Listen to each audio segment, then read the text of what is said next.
Welcome to the 14th episode of the Don't Sink podcast. Today I have Sunita. She is a multitude of things. She's a psychic and medium. She is a mindset coach, and she is very tapped in with the metaphysical and the spiritual element of our life on here on Earth.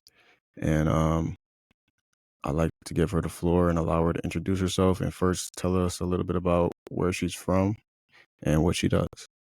Sure thing. Well, thanks for inviting me, first of all. I am here in Western Australia, in Perth, so it's blistering heat at the moment. We're away in the middle of Oh, wow. summer. Yeah, it's intense out there. And Nice. yeah, and I was originally I'm Indian, and was born in England and moved over to Australia. So goodbye rainy, dull, dark weather. Yeah. Yeah. Completely polar opposite to what's going on here in Ohio. It's pretty Is it? chilly over here. Yeah, we're in the midst of a winter right now, but it's a pretty mild winter. So, growing up in Perth, how was growing up in Australia? Well, I was an adult coming over, and I think because I'm very much a spiritual path person, and so part of me being here was to leave that old life behind, and upbringing and childhood and family, and just to kind of literally have a fresh start other side of the Yeah, world, you know. And nice. yeah, and weather affects our mood so much. Yeah. And I don't go back to the UK very often. I went back a few years ago after about 17 years, and I could not believe that people exist in this way with the lack of sun, because it affects your mood so much, right? And you wake up in darkness. By 3 o'clock it's dark, and I could see and feel how heavy the energy is of the place, and Mhm. yeah. So I go where the energy flows, man. Yeah, the sun is a huge part of our daily, just the way we feel on a day-to-day basis. So underrated. Um, just my experience living in Ohio, we have overcast pretty much 5 months out the year. So we really only get good sunlight April through September, Mm, and everything else is pretty dark and gloomy. But yeah, I notice how much the sun has an effect on my mood, and my energy levels overall. I mm, seem to be a much more vibrant person when the mm. sun's out, and I allow myself to, feel its rays on me, and it's like a kind of like a symbiotic relationship. Like the Yeah, sun's beaming on you, and you kind of beam back outward. It's fascinating. yeah, it's 100% true. And um, you know, it's so healing, isn't it? Our cells really Yeah. need to feel that energy and vitality to shine. So I Yes. hear that beaming. That I love that analogy. Yes. Growing up, how were you? How involved were you in your spirituality, and like what beliefs did you have growing up? So my parents were migrants, right? So, and I don't know if notice this thing with migrants is they hang on to that previous life, the country that they come from, right? Yeah. So, and then that country moves on and they're still stuck in this old belief system and value system. And Hmm. so, mediumship is a generational thing. It's and it doesn't go to everybody. As a child, I was very aware of spirit, and I just thought that, what do you mean you can't see those people in the room, kind of thing, you know? Yeah. And we lived in this house. It was an old terraced house. Well, everything's old in the UK, right? So it was a Yeah. Victorian terraced house, and there were an elderly couple that passed away in that house. Which, it's nothing Hmm. spooky, right? People die in their sleep or whatever all the time.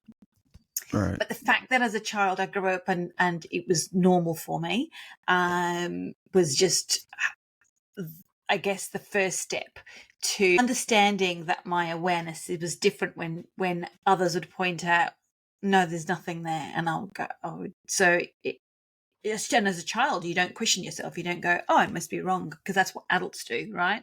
As a child, you're Yeah. going, oh, maybe you just can't see them. And Yeah. Right. from, you know, things happening in the house, hearing noises, and going into into the front living room where there was a rocking chair and a 2-seater couch, which I didn't know actually was theirs growing up. And I Wow. remember I used to walk into this room and the rocking chair used to be rocking. Mm. And if you think about it, it's legit horror movie stuff, right? Yeah. Yeah. Creaky floorboards, opening a cold room, and it was always cold in that room. And there wasn't anything creepy except for the fact that we had a cellar. And Right. cellars have got a bad rap, right? Yeah. Yeah. But cellars were traditionally used in Victorian times to store food, to keep things cool, so that, things like meat and produce didn't go off, because there was no Right. refrigerators in Victorian times. But all Mm. set up for really good, horror movies. And I remember playing outside and seeing the old lady at the window. And then as I got older, I mean, we were in that house until I was 11 years old. And I remember Okay. finding in the back of the cellar. So there was always like there was always storage in there. And I remember wandering into the back and just, little kids who were always opening boxes and things. And I found glasses. And there were glasses Oh from the wow. people. I know. It's just like, because I'd seen her wear glasses too. And Wow. yeah, just all normal. I remember me showing them to my sister, right? Look, I found her glasses. And she was like, that's so Yeah. creepy. Put it away. She used to freak out. Yeah, no, it didn't bother me. Because they're just spirit people that are hanging around. And that's fine. Like as a child, the veil, the conscious unconscious mind veil, is very thin. So spirit impressing upon you is much easier as a child, So Yes. in growing up, my parents wanted to go to the temple. So there was a lot of every Sunday, we'd be dragged along. And it was just fun place for little kids. You get good feed at the end of it. And Yeah. but listening to the rituals and things that they were saying, get up, get down, bow your head, touch the floor, blah blah blah, and didn't really know what was going on. But I remember growing up and seeing different relatives at houses and what their deities were and whose photos that they had up. And as a child, I was exposed. My primary school was Roman Catholic, Okay. and so that was awesome because it just sparked an interest in religion and philosophy and all of those Yeah. things. So we were going to the temple, and then we had family members, aunties and uncles that were converted to Buddhism, Wow. so there was this whole range of different things happening. And on one level, extremely confusing because you're kind of going, well, that's a god and that's one's god and that one's god. Why are they all different colors and shapes and sizes, but they're all the same thing, Yeah. right? Yeah. Yeah, but I love the fact that I had that. I was exposed to that, but it sparked my interest in high school to actually take up religious education. And of course, the focus Mm. was Christianity. I have no issues with anything, but it was interesting, the teachings and there's a lot of racism growing up, and that this is a white god only for white people. And we were literally Hmm. the brown people were put at the back of the hall when because there was mass every Friday, and Hmm. so we were all back row. Wow. So That's it's pretty interesting. intense. Yeah, yeah. And I was like, is this God only for white people? Because I'm not sure about this. But it sparked up a whole bunch of questions, right? On spirituality Yeah. and what does it all mean from an early age. But then I continued throughout my life, ditch religion and let's go for the spiritual stuff and Yeah. delve in the woo woo. Yeah. Speaking on the woo woo, a lot of people are like very hesitant to believe in spirits or ghosts or premonitions and things of that nature. But what I find is um, a lot of people like to separate science and religion. But in my personal studies of both, I find so many similarities in both. I find that science, in fact, in some ways, proves and justifies a lot of religion and spirituality. Mm, Um, we've already, I mean, found as people that energy is something that can't be destroyed. We know that mm, scientifically. So it only makes sense that if we know that energy can't be destroyed and we're energetic beings, when we pass on, I mean, we're not destroyed in any shape mm. or form. I mean, maybe our physical bodies, but that's not what energy is. Energy is what's within. So, how growing up and having these, having your vision, just having all these insights and visions into the metaphysical, how were you perceived or treated differently because you saw these things that not Mm. necessarily everybody else could see? Great question. And it wasn't until I actually started to actively develop in adulthood that I would say a non-intuitive person. She was intuitive, but she just didn't, she just really believed that she didn't. She actually turned around and said to me, no, no, no, you see this and feel this. I don't feel nothing. Hmm. And she made me Yeah, stop and think, and it was, you can't know what you don't know. Like, I don't know what it's like not to sense to this level. I don't know. It's a whole other world, right? Um, yeah, what it did do for me growing up specifically was I was very aware that I sensed very deeply. Like, I would pick up people's emotions. I would know things were wrong before they happened. And I would get that feeling all the time. So all it did was kind of isolated me. I just hung hmm, out on my, because, you realize that you're the best person to hang out with ultimately.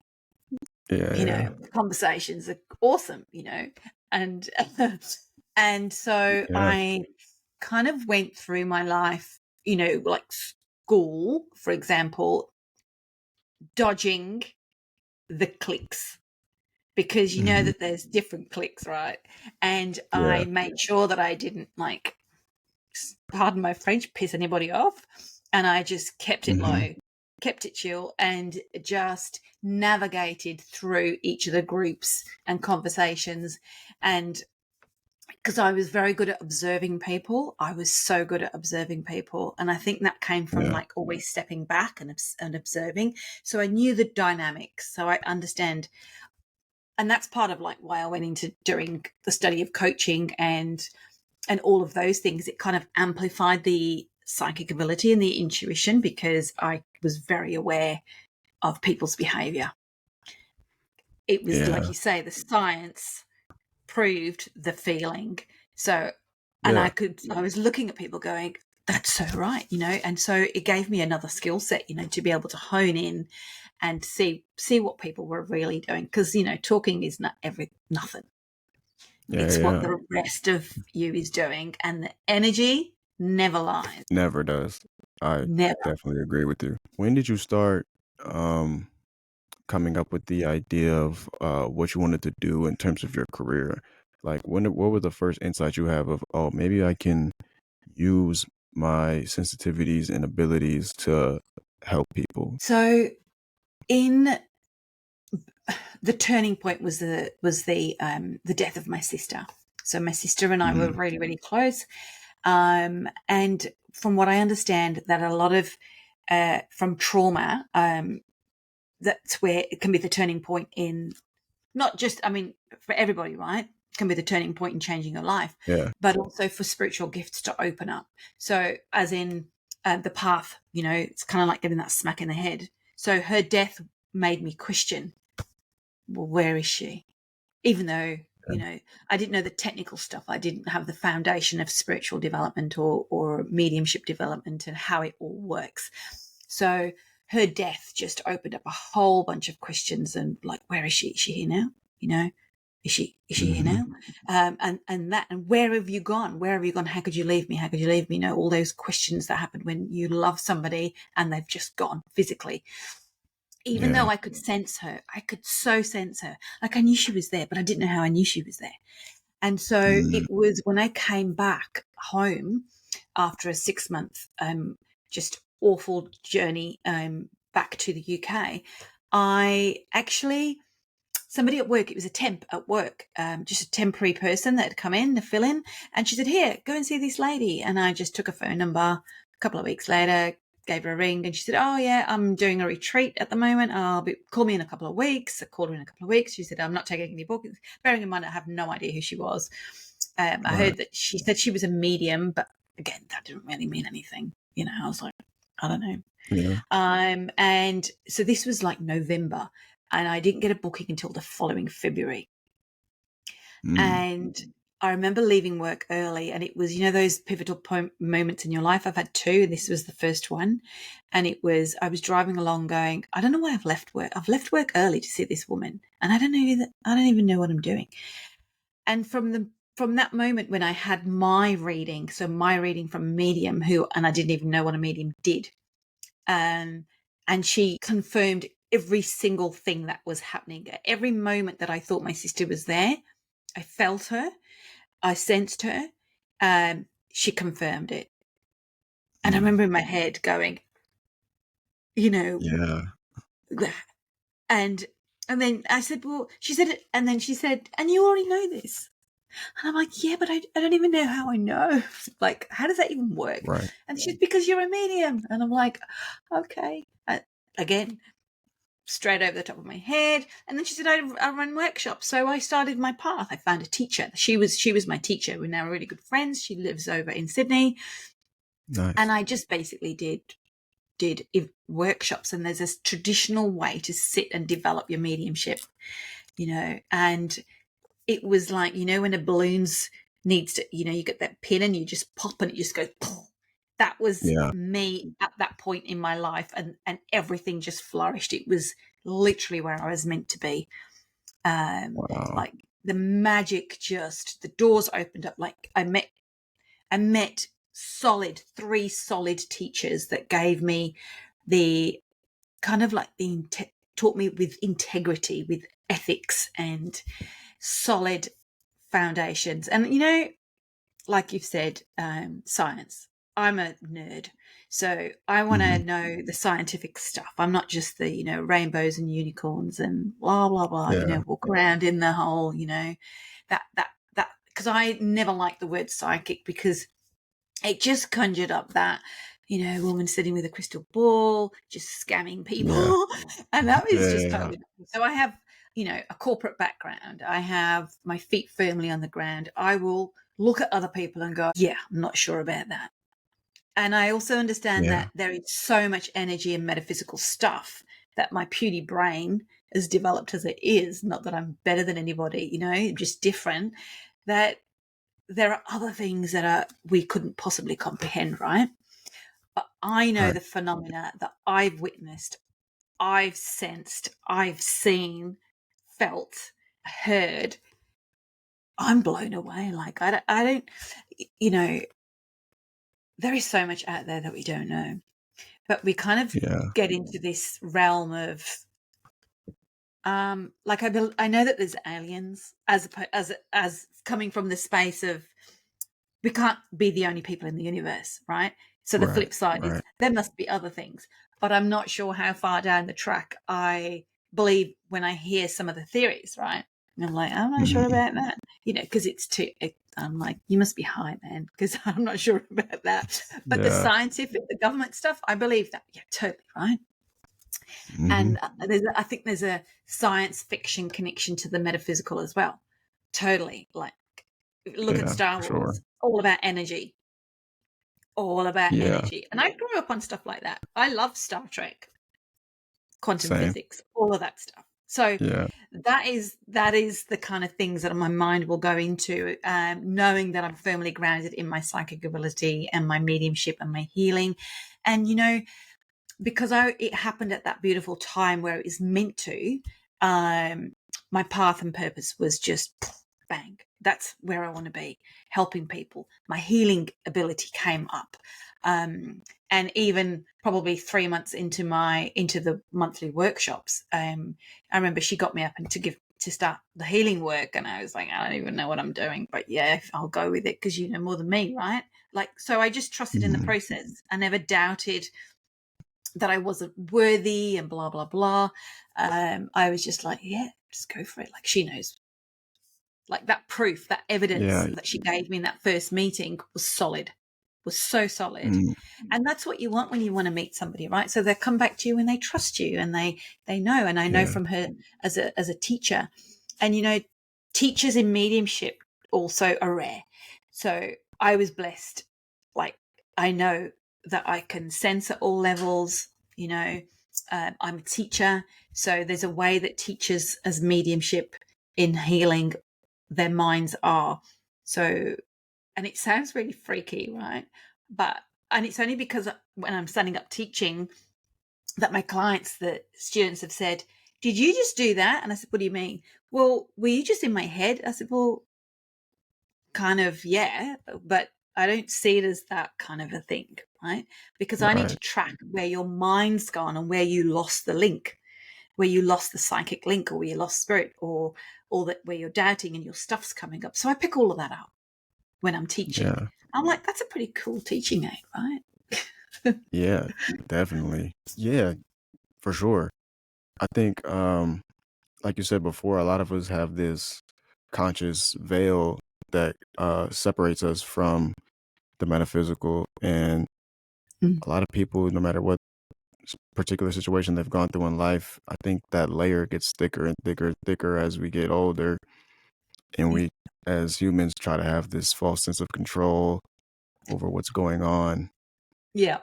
And I think that your sensitivity and your abilities um, allowed you to attract those teachers to you, because a lot of people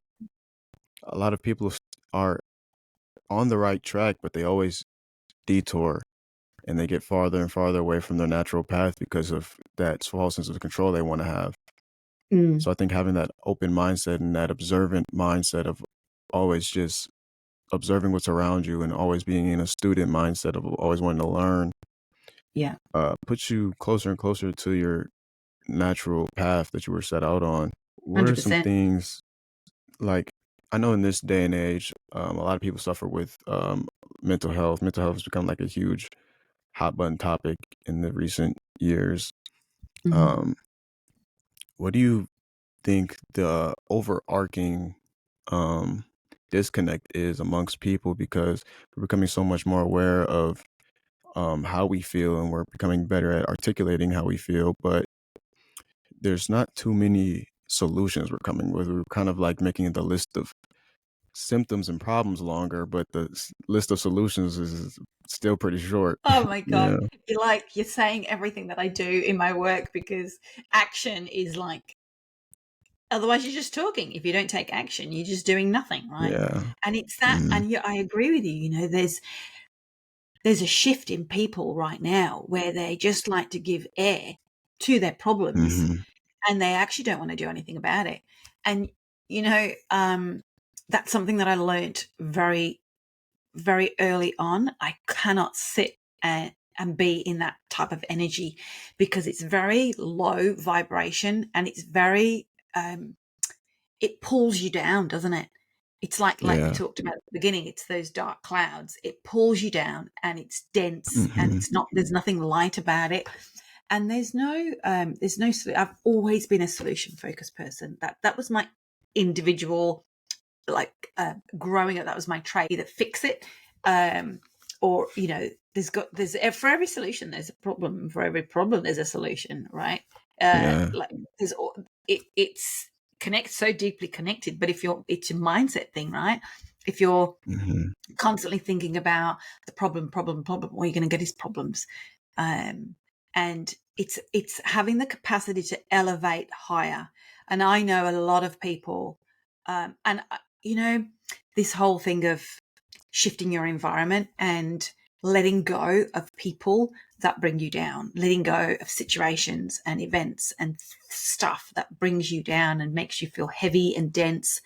and just so contracted and restricted is just destroyer of the shine, isn't it? Of Yeah. our shine.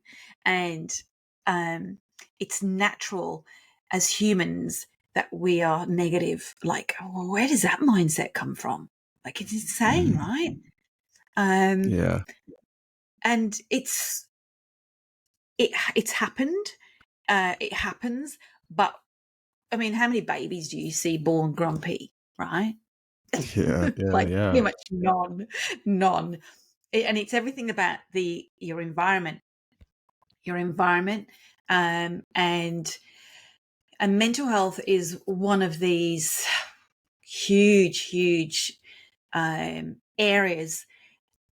And I've actually worked with a lot of people with mental health, and then they label themselves. People label themselves because you've got to have a label, right? I've got Yeah. ADHD. I am bipolar. I am depressed. And it's that whole thing that we've talked about being the observer and the witness to the self. You are Mhm. feeling depressed. You are feeling in a depressed state. You are not depression. Right. Um, and the interesting thing, and this might make your mind tick as well. I've had a lot of clients who label themselves with ADHD, right? Mhm. And I'm a numerologist. I love numerology. I was terrible at math at school, but numerology, because there's a vibration, is developed by Pythagoras. I mean, what kind of, I mean, that's so cool in itself, right? And Yeah. Pythagoras, who, the politician, the mystic, as well as being the Right. mathematician, developed numerology, and every number is a vibration. So because it's vibration, because I work with vibration, I can pick up. So in conversations, and I said this to a guy that I met on a retreat in May last year. And it got just from conversations. Says that, you know what? I can guarantee you've got number 11 in your chart because I can just feel you have that addictive tendencies. And he's like, yeah. I Mhm. just did a reading for him, and I was laughing because I remembered what I said to him. I said, do you remember what I said to you when we had that first conversation? I said, there you go, there's the 11. And when people have a high vibration, it's kind of like a nervous energy that people mistake for anxiety, but it's Yeah. high spiritual energy. It's a high frequency, and they don't have a channel to channel it into. They don't have a mode. Like they don't. So they get Yeah. told, you got ADHD, you're anxious, you got anxiety, and they start popping pills. Yeah. And I can guarantee, like, a lot of people that I work with have got anxiety, depression, and ADHD. And it's because they're not on they as soon as they start channeling that level of energy and focus, what do they say about people with ADHD and even like autistic people on the Mhm. spectrum, that they hyper focus? I can tell you I hyper focus when I'm working. Yeah. You lose sight of everything because I'm so focused on that higher vibration coming through. And I'm like, you guys don't understand. And maybe that's something I should talk about more, because I feel those people find it hard to kind of ground themselves. They find it hard to get clear. They kind of find it hard to meditate. I'm like, Mhm. yeah, because you haven't found the right meditation style for you to ground you. There are Right. so many, which is why, like my studies in yoga and meditation was to go, me telling people, and you see it, don't you? If you're feeling angry, punch it out and then do a meditation. If you're feeling angry, do a meditation. Well, you can't meditate if you've like so angry, you can't even sit still. Like you Yeah. clearly haven't experienced being in your anger state. So telling somebody to then go sit and be calm, like, it's impossible, right? Right. And but there's different techniques of meditation that will work for different people in different situations. And Yeah. it kind of gets tiresome, listening to the same stuff. And now mindfulness has become like a thing, but Right. nobody's, are you Right. actually Right. doing it? You've seen it, right? There's so many Instagram posts, 5 steps to mindfulness. Dudes, man, you need to just get your life Yeah. in order and be an observer. Yeah. How many different ways can one meditate? Because I know the obvious way everybody thinks you should cross your legs and close your eyes, but I You mean, can, there's yeah, not one way to do just off the top of anything.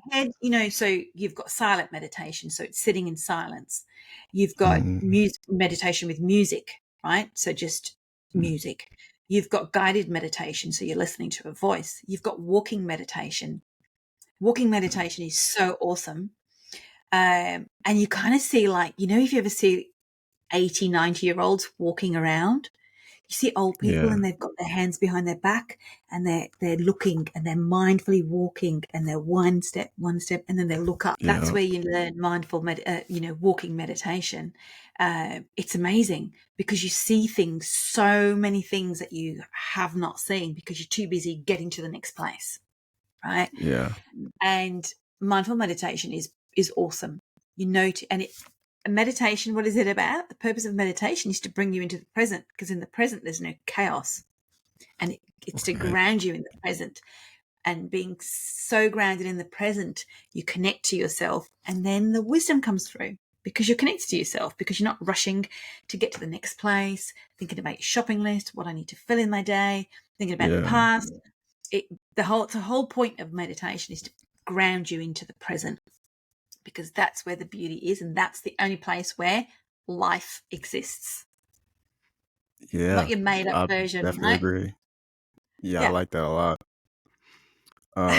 Speaking of walking meditation, it kind of reminds me of an idea I've had since a kid, like growing up in school and learning about indigenous cultures and just where we come from, the anthropology of just the human race. I always thought as a kid it was kind of weird that people can stay in one place their whole life, and how we were talking about changing your environment before. They used to teach us in school that the earliest humans, they would migrate, they would follow the animals, Mm, they would be mm, nomadic people. They would stay in mm, one place for a certain amount of time and then they move on to the next, constantly changing their environment, constantly, walking, and not mm. to reach any certain destination, but just to find somewhere novel and new.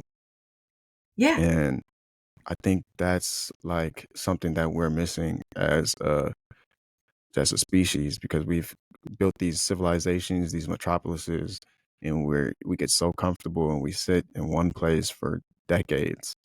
Oh, yeah. And I think that has a huge effect on our energy and our connection to the higher Mm, power. yeah. Totally agree. And I have a love. I'm sure in a past life, well, I pretty much know it would have been in around the Vikings time. I have always had a love for the Viking times, and Yeah, I'm always watching any of those shows. The Last Kingdom, Vikings, all of those. And look what they were nomads, right? They would just travel. yeah, They were all about travel. As soon as they made that boat, it was like Bob's your uncle. It's like, we're yep, out of here. That's all they kept yep, doing. And they're like, there are people here? This is insane. yeah, And different cultures. And so we are nomads, and you're exactly right. I was speaking, I just have had a Facebook connection to a school friend, and his mum lives in the same street that they grew up, and he mm, lives a couple of streets away. yeah, I don't even know how that happens. I mean, growing up, we always moved around every 10 years. That was a pattern in my family. And if you don't go out and see the world, how are you going to grow? And I think it's a reflection of your stuck state. Because the stuck state in yeah, your comfort zone, and how people just get, no, this is, in yeah, job. Like, and it's funny because if you look at work now, long gone are the days where you stayed in the job until you died, right? mhm, yeah, Now, we've got like different ways of doing business. Look, I mean, you're sitting where you're sitting and I'm here, and it's insane that we right, can do this with technology. You know, yeah, it's pretty intense. Like, I still think about the internet and think, I don't even know what the internet really is, but it's magical, isn't it? yeah, Like, where does this information, what is a cloud? All of these right, crazy ideas that humans have made and made possible. Um, and even traveling, insane that we can get on a plane and be in a whole different world, and it's not your world. Like, it just grows us so much, right? It's yeah. insane. I don't know the It is. mentality behind staying in the same space for all your Me life. neither. Same as eating the Yeah, same food, it's right? that as well. Yeah. I mean, we're such a diverse species. I think we've pretty much we've built a habitat on every inch of this earth. We've explored all 7 continents, and Mm, it's just it's always been bewildering to me that we can just stay in one place and get so comfortable because I've always viewed I know the whole world doesn't look at it like this. People are very tribalistic in the way they think about where they're from, but I've mm, always just viewed the planet as my home. Like mm, this whole planet we have is all of ours. We all share it. You're home anywhere you are, no matter what border you're mm. in, you're home. I think the idea that we're citizens of a country is kind of foolish because I mean, we're all Yeah, the same species. And I think it's things like that that we've developed over time that kind of separate us, but yeah. we're I hear you. hopefully moving to a place where we can dissolve those borders and think of ourselves as more as a united species. Mm. I 100% agree with you. Quite often when people say to me, "Where are you from?" I'll say, "Planet Earth." Where did you come Yeah. from? The universe. And people get really frustrated with that. I say that a lot. It's so funny. They're like, "What do you mean? Yeah. Where do you know? Are you, brown skin? are you, I have this thing and I'll share this. It's so funny. Um, so I'm Indian. I wasn't born in India. Mhm. That doesn't mean I'm not Indian, right? And Right. I will get asked by Indians, my fellow Indians, um, where are you from? No, the first question will be, your name is Sunita. Yep. And especially hearing that I don't have an Indian accent, right? Mhm. So it'll be, oh, where are you Indian? Yes. Um, oh, okay. Which part of India? I'm not from India. And then it's just like the conversation stops because it was like, "Poof, what do you Yeah. mean you're an Indian, but you're not from India?" I'm like, yeah, it happens. You Yeah. know? People leave, Yeah. or you must be like, then it starts to become things like you must be half Indian or you must be like a quarter Indian or whatever. I'm like, dudes, man, don't insult my parents. I'm a lineage. I'm Yeah, 100%. right. Yeah, but Yeah. it's that whole thing that you've talked about, that people can't understand that I'm strongly rooted in my culture, but I also absorb other cultures. Like I have no problems, and yeah, the world, the universe is the home. It is Yeah. that sense of openness, and I think that attitude is what lifts consciousness. It's not the Mhm. I, the self. It's all about me. Right. That I doesn't think work, that right? it doesn't. And I think that goes back to like what you were speaking about earlier about labels and how powerful they are. And like we put labels on our emotions, on our mental health states, and we also put labels on each other in terms of where we're from. And I think we do that kind of to have that sense of control, to know like, oh, you're from here, so I already know everything about you. I don't have to get to know you. I don't have to do too much research because I know what people are like that are in this category, Yeah, which is kind of foolish. I mean, there's billions of us. There's no way you can put an umbrella over even 2 different yeah. people, let alone millions of people. Hmm. And that is also a mindset thing as well. As human beings, we like to go differences and sort same. So in our Mhm. mind, we are the way our brain's constructed. We want to know: is he the same as me, or is he different to me? Because you know how, Mhm. like, when you're dating and you meet somebody, and you first thing you're doing is trying to find the things that you're similar in. Oh, I like Yeah. that too. Oh, you like that food too. Yeah, I've been there. It's really good. And then you go, oh yeah, really like this person, because we want to know. We're all constantly looking for our tribe. We Yeah. constantly want to have a sense of belonging, because the sense of belonging is our biggest shadow value. It's Mhm. our biggest. If people don't feel they belong anywhere, they're just lost, and that's a Yeah. tribal, real primary driver that we have as human beings. Yeah. We take so much with us from our past lives and our ancestors Yeah, and the way they organize their societies and their uh, civilizations.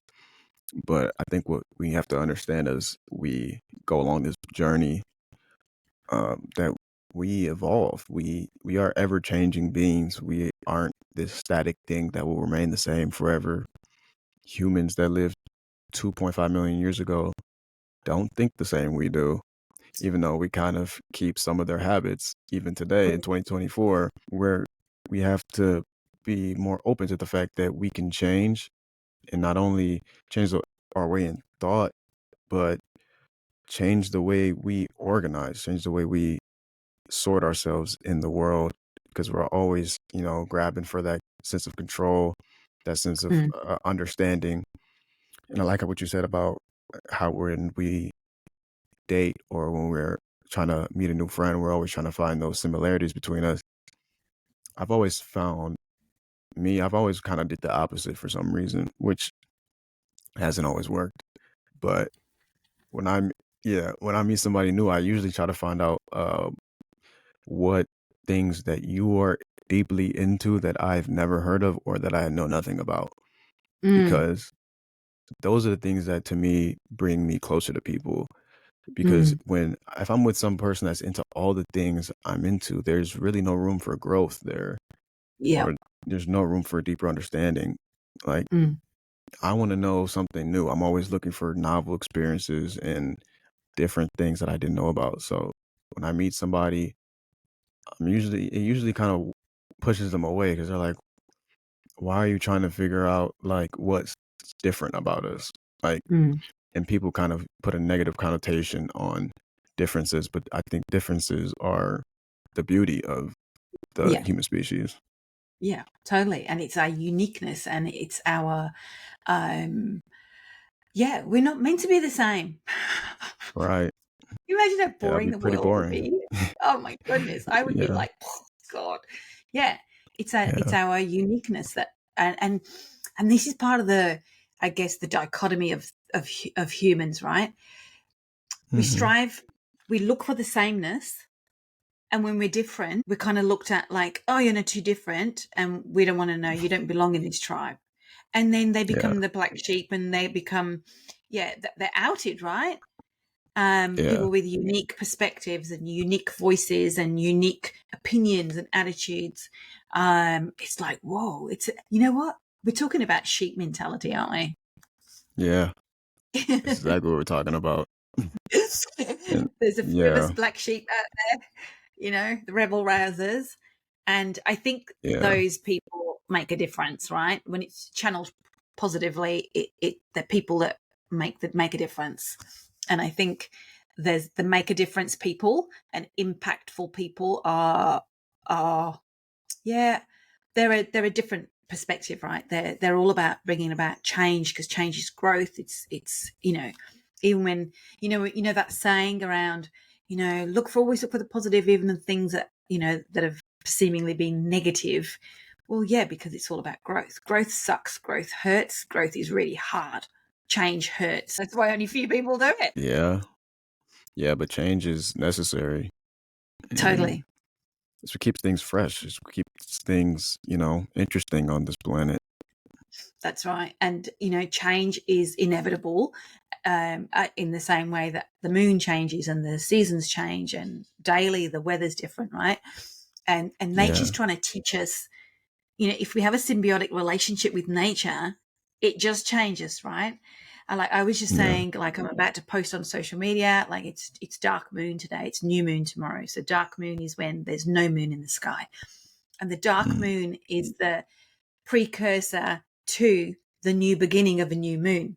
And I always say to people, imagine that pre-birth idea. You're about to give birth to this creation, this creative expression and this new beginning. How do you feel?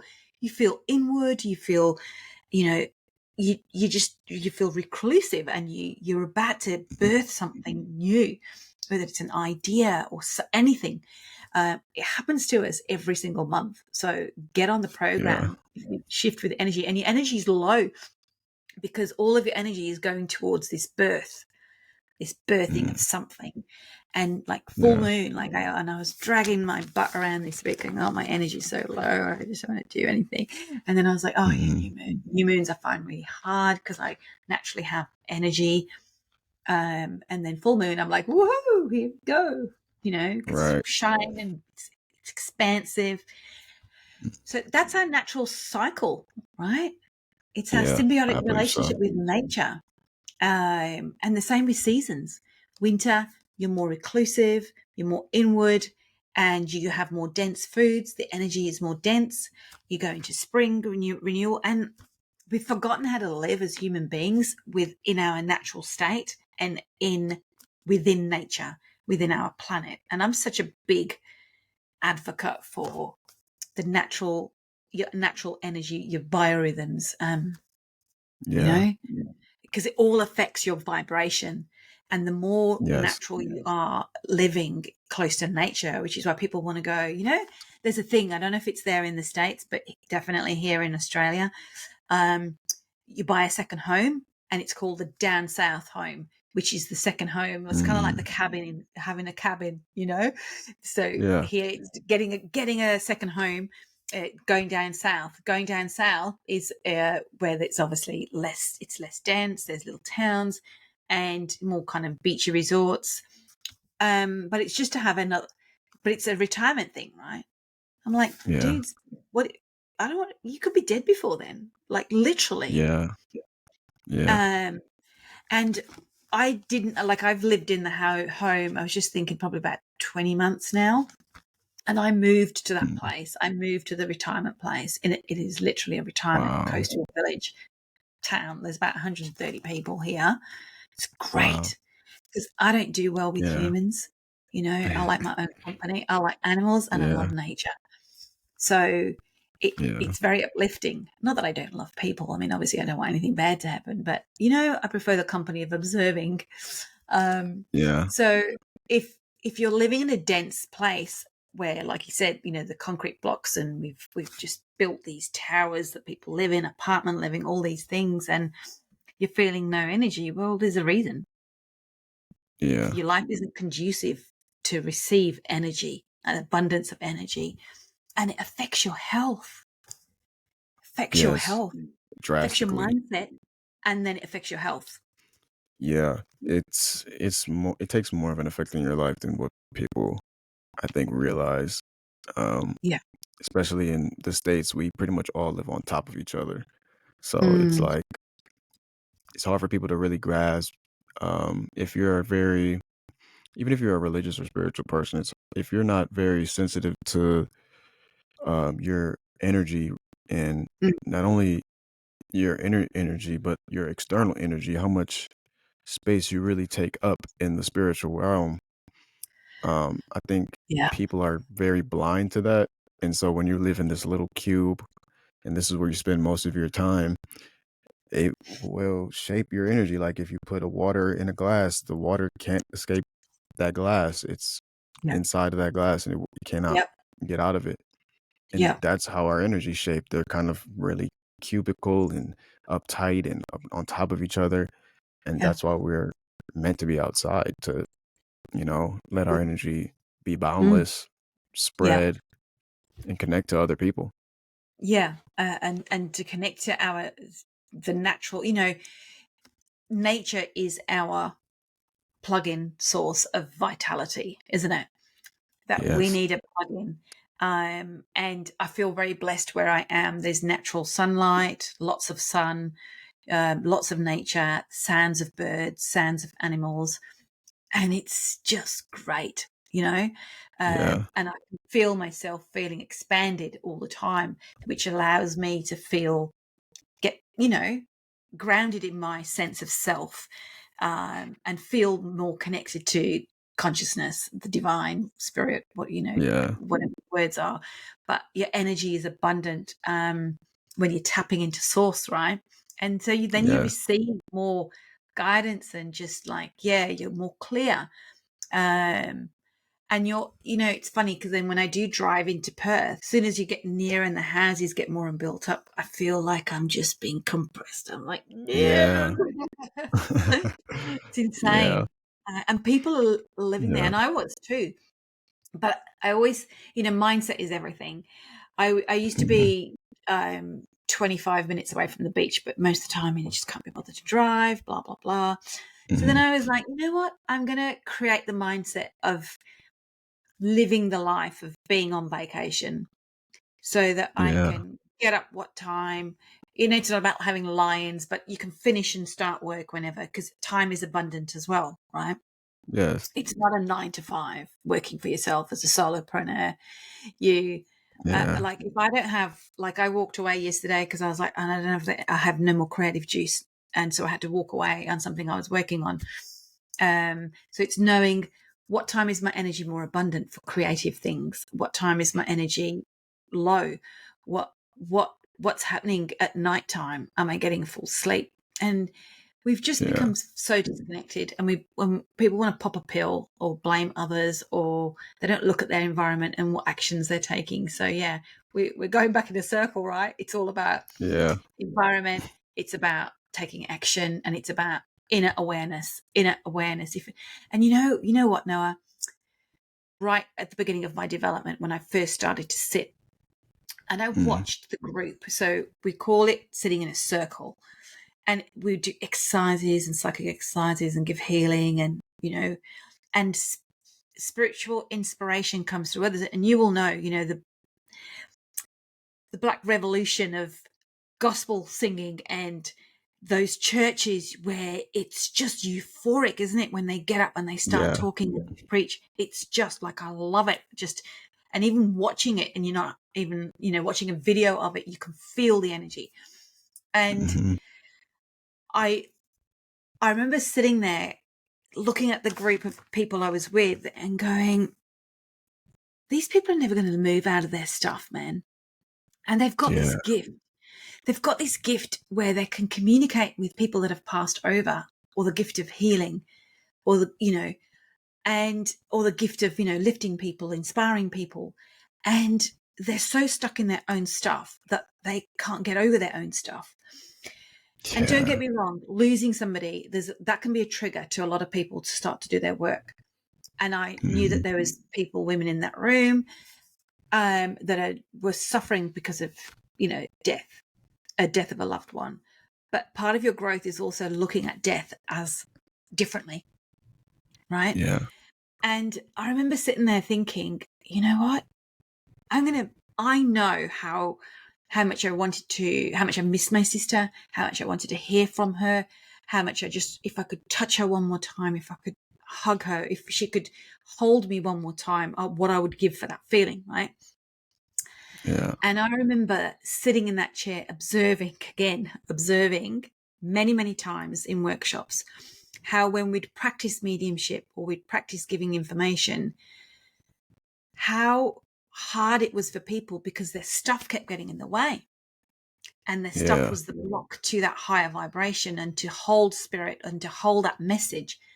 And I remember I promised myself that day many times, I was not going to do that. I was going to work on myself, and I was going to grow myself so that I could hold that space for people who were grieving. And when people are grieving, I don't know if you've met people that are grieving, they stay still. It's like a picture Hmm. taken of that person at that moment that death happened, and they never Yeah. move from that. And it's just so debilitating, and it's a horrible thing to observe. And they stay like that. There are so many parents that are stuck because their children have died, not minimizing that in Hmm. any shape or form. But there is one thing that Spirit says time and time again, and I've relayed the message to their loved ones: live. You're here to Yeah. live and experience life and to live fully. There's one thing they say, and I've been told, and they say this so much. We don't get the sun shining on our face. We don't get to see the sunset. We don't see the moon in the sky. We don't hear and feel the wind in our hair anymore. Mm. You get to do. That's a difference between, we might have evolved, right? But we wished we'd done that more.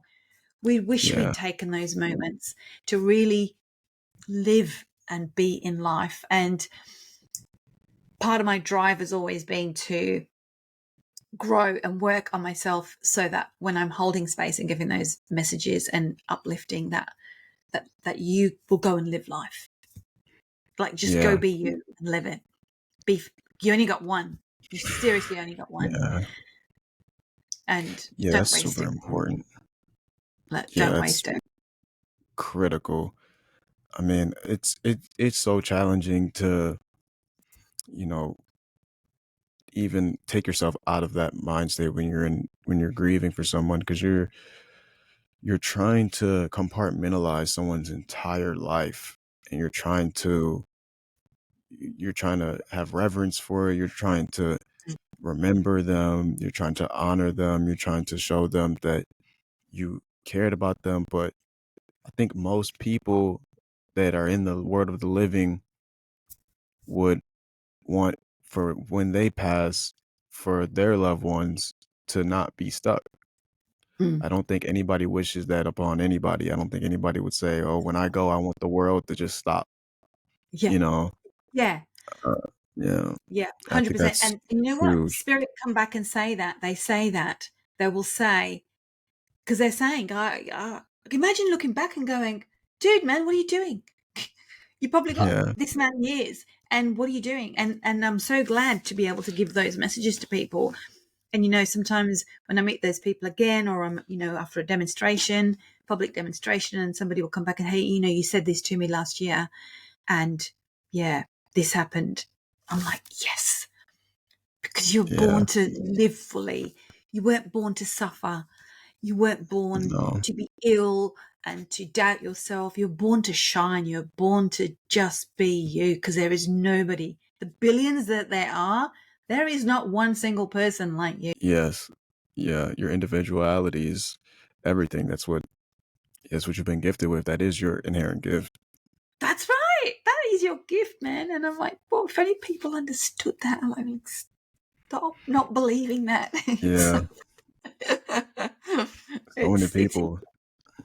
yeah, There's, I mean, we've done and accomplished so much as a species, and I think sometimes we get a little ahead of ourselves and we let the ego get in the way of humbling ourselves and stepping back and saying we may be a very intelligent and curious species, but at the same time we were created by this planet. We are a product of this planet, and we yeah, must be cognizant of the only thing that really has it all figured out is Earth. It's the only thing that's yeah, got it all figured out.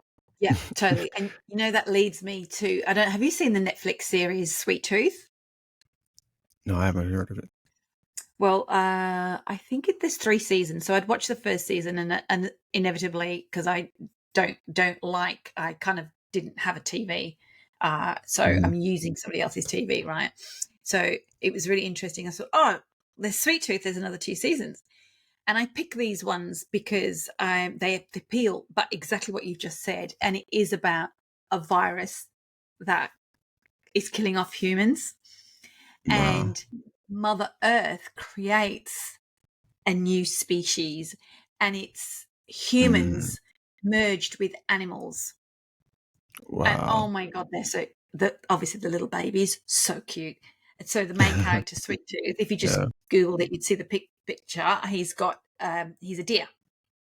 Oh, So he's got the wow. antlers. So he's a boy, and he's got the deer-like tendencies, and he'll kind of sniff, But there's and what do they call them? The hybrids. And it was Mother Nature taking back the Earth Yeah. because of what humans did.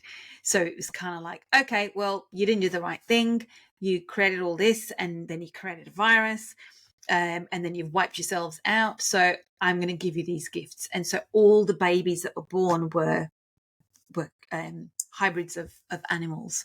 So you had like otters Yeah. and frogs, and how cool is that, man? It's like Yeah. nature's saying, yeah, look, you didn't do a good job, so now we're reclaiming it. Yeah. And when you think about it on a grand perspective, like if you really take a bird's eye view of all of history of this planet, a lot of people don't realize that the earth is as close as the word invincible as you can get. I mean, we could we could drop nuclear bombs everywhere on this earth and wipe out the whole entire human race, and that might be the end of our world, but planet Earth will still be here, and it will Yeah, make anew, and it will reclaim itself.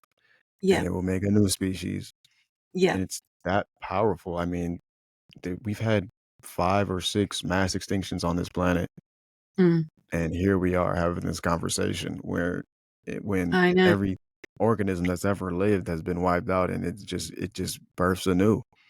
Yeah. I think It's that's that the innate force. sense of innate sense of survival, isn't it? And that drive to survive, which is inherent in every level thing, every living thing wants to survive.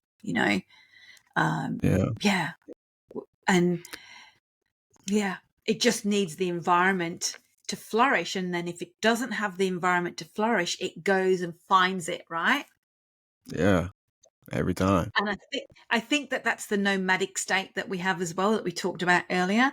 You know, so if you're chasing the sun, like I know somebody who's recently they traveled for 12 months around Australia, and she said all we did was chase the sun, so we haven't had a winter for like 12 months, and it was just great. Wow. Wow, that's a great I I can know. I'm imagine. like, that's insane. Because I can tell you, even Perth winters, like Western Australia, our winters, I mean, I do not like winter. I find it really, really hard. And people always say, oh, but, Australian winters. I'm like, dudes, man, Australian winters are nasty. Um, Yeah, but and I often thought, yeah, I need to go and somewhere else. I'm a sun chaser, like legit. That's where yeah, the new beginnings are, right? That's where the rebirth and flourishing, and it's that vital energy.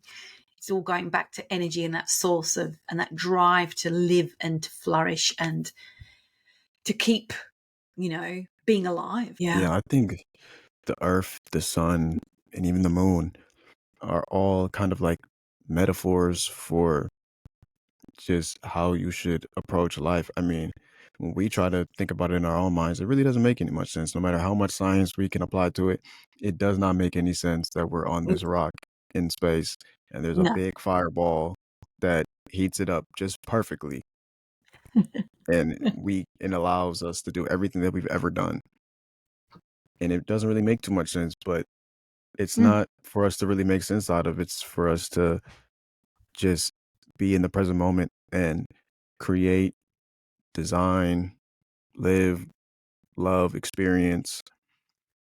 And I think if people pay more attention to kind of like the just absurdity of what all this, they won't try to like be always grasping for that sense of control, because we don't Mm. we don't control anything other than ourselves. And And that's sometimes some questionable. people can't even, Sometimes. yeah, some people don't even control ourselves. Like we don't even know how much control we have over ourselves.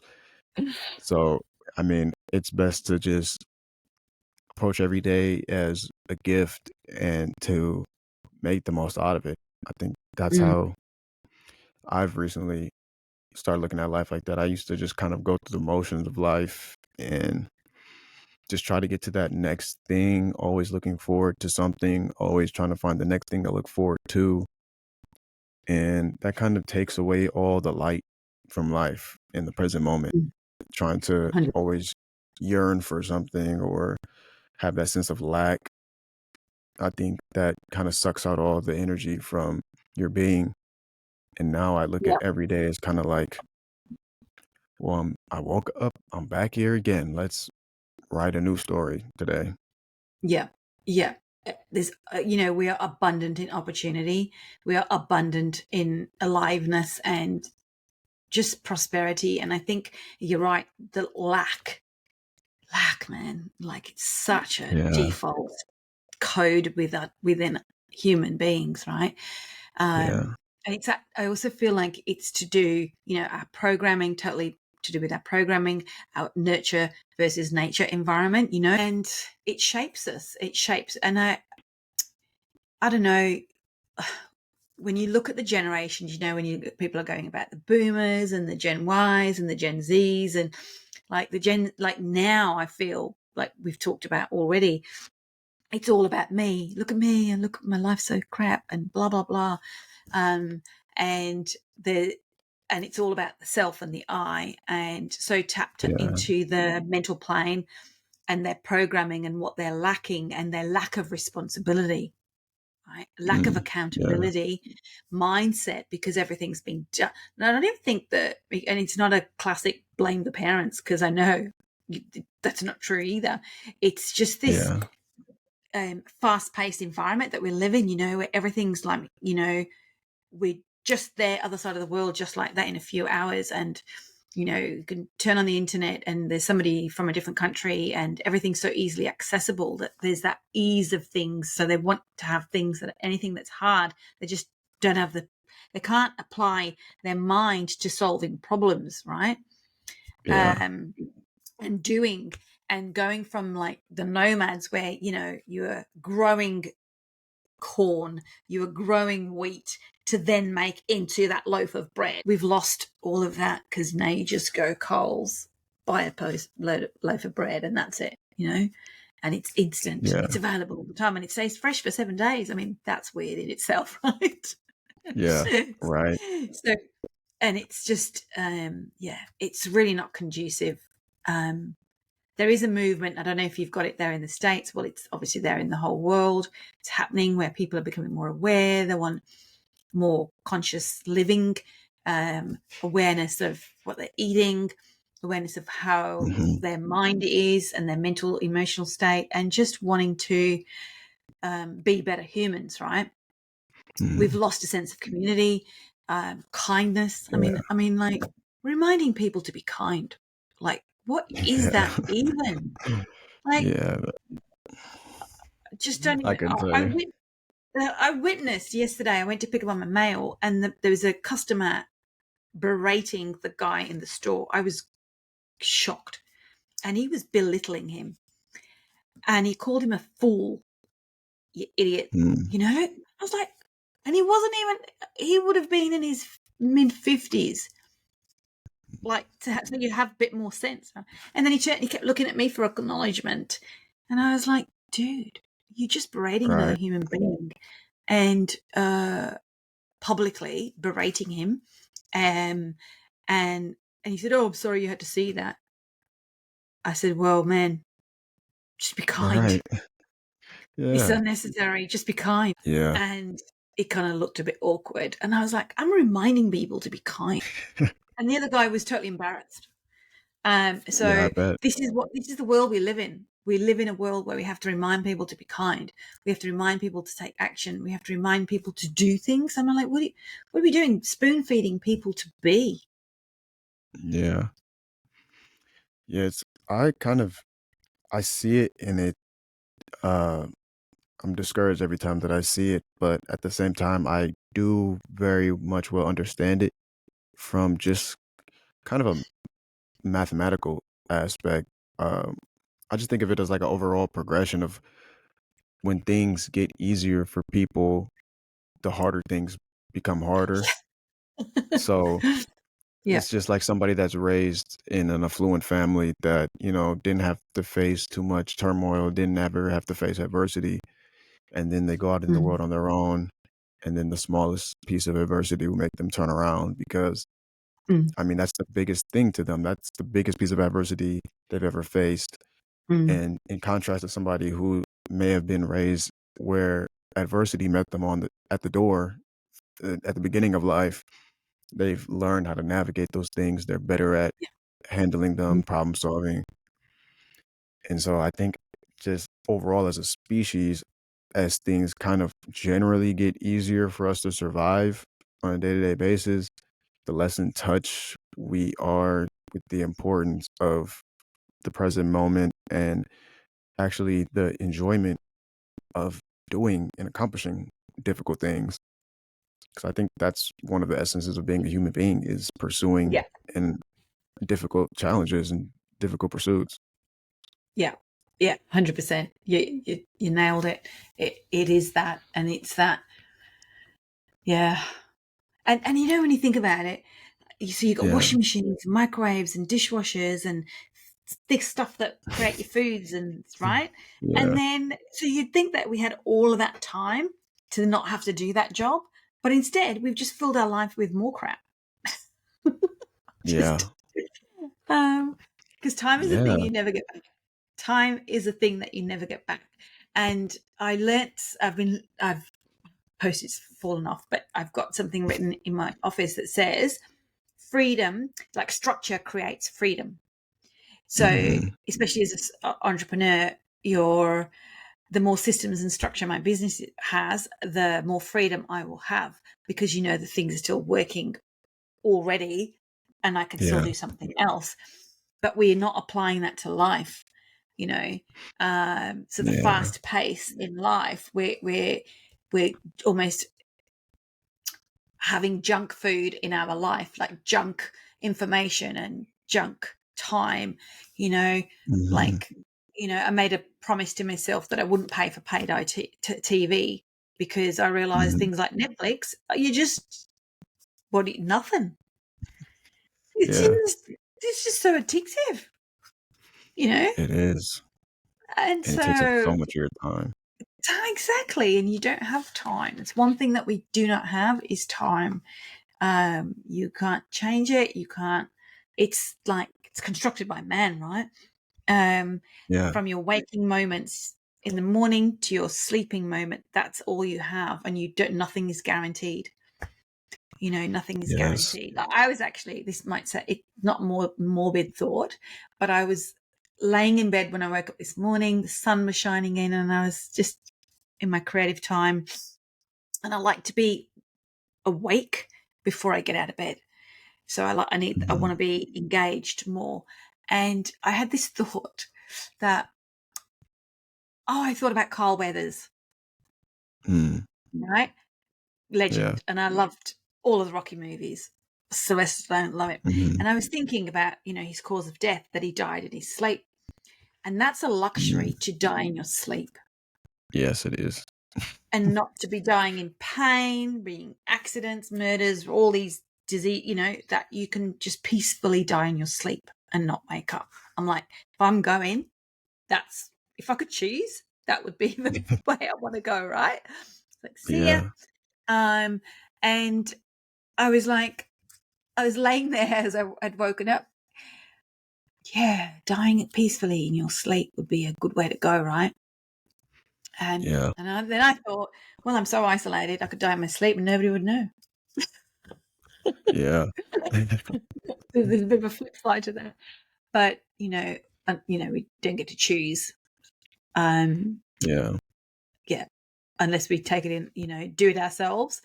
But yeah, life is that.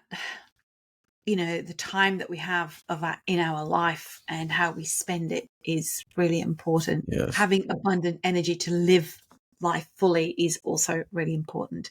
Understanding and knowing who you are, and your energy and your intuitive knowings, and cultivating an environment. If you're somewhere where you don't like it, then move. If you're around people that aren't helping you, move. You're not, and I love that. I love that meme. You're not a tree. You can move. You know, Yeah. um, Right. take yourself somewhere else where there is a nurturing, nourishing environment.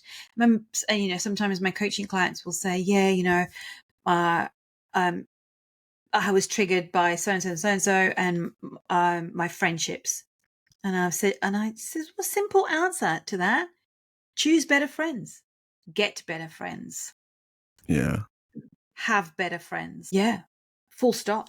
And it's that whole thing of, but I'm in that victim mode, and I'm feeding that sabotage aspect of me, and I'm just complaining. Yeah. I've definitely been a proponent of self-sabotage and surrounding myself with people that didn't necessarily have my best interest in mind.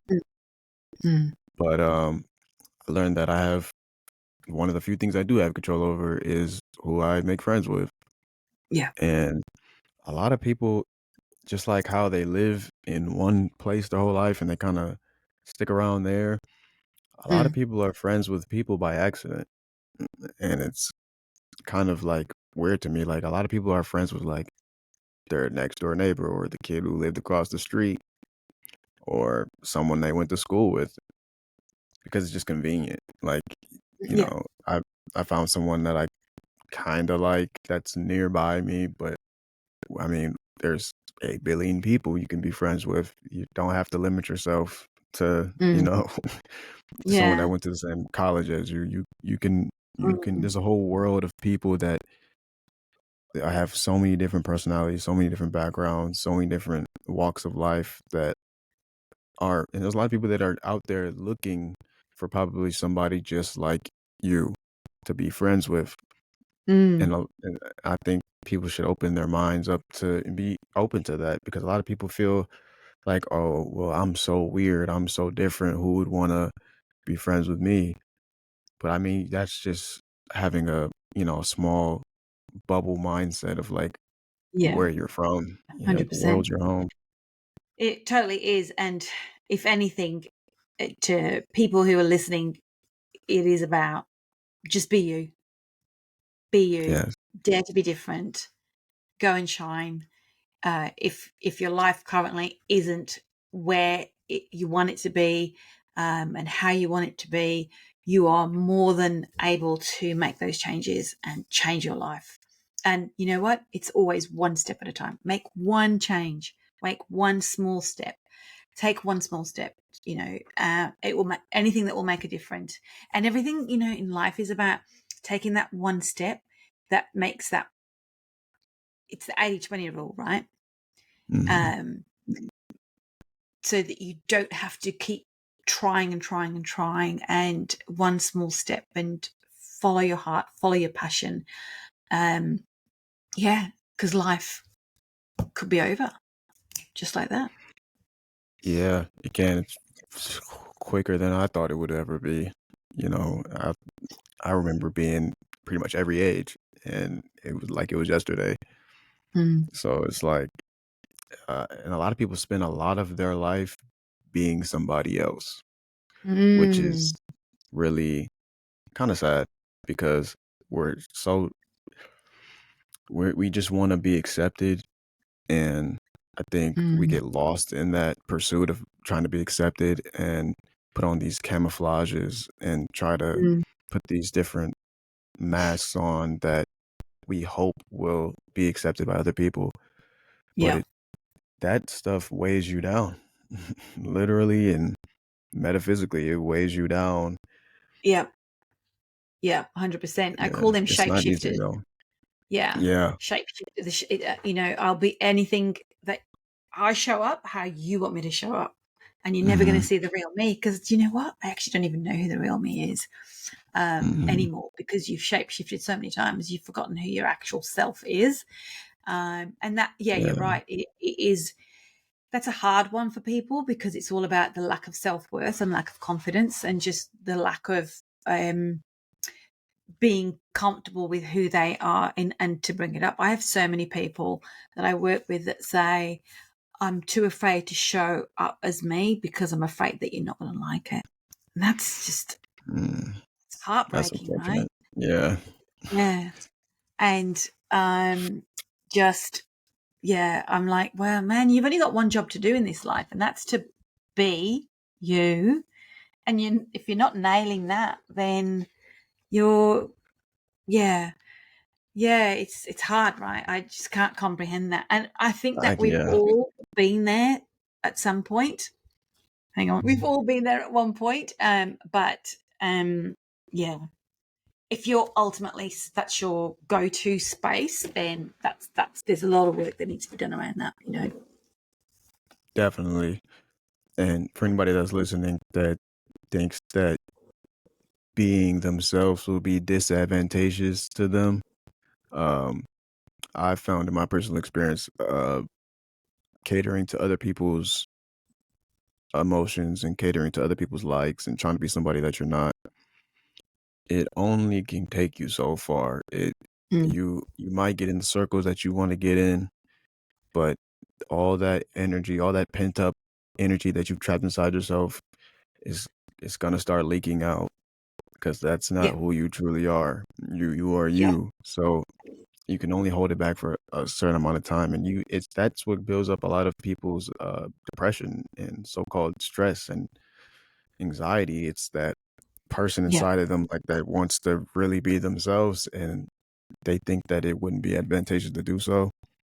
yeah, And definitely me, I've definitely done that in my life, but I found that yeah. I've found so much overarching sense of peace just being myself. And even though I do a podcast and I talk to people pretty much every day, I spend pretty much majority of my time by myself.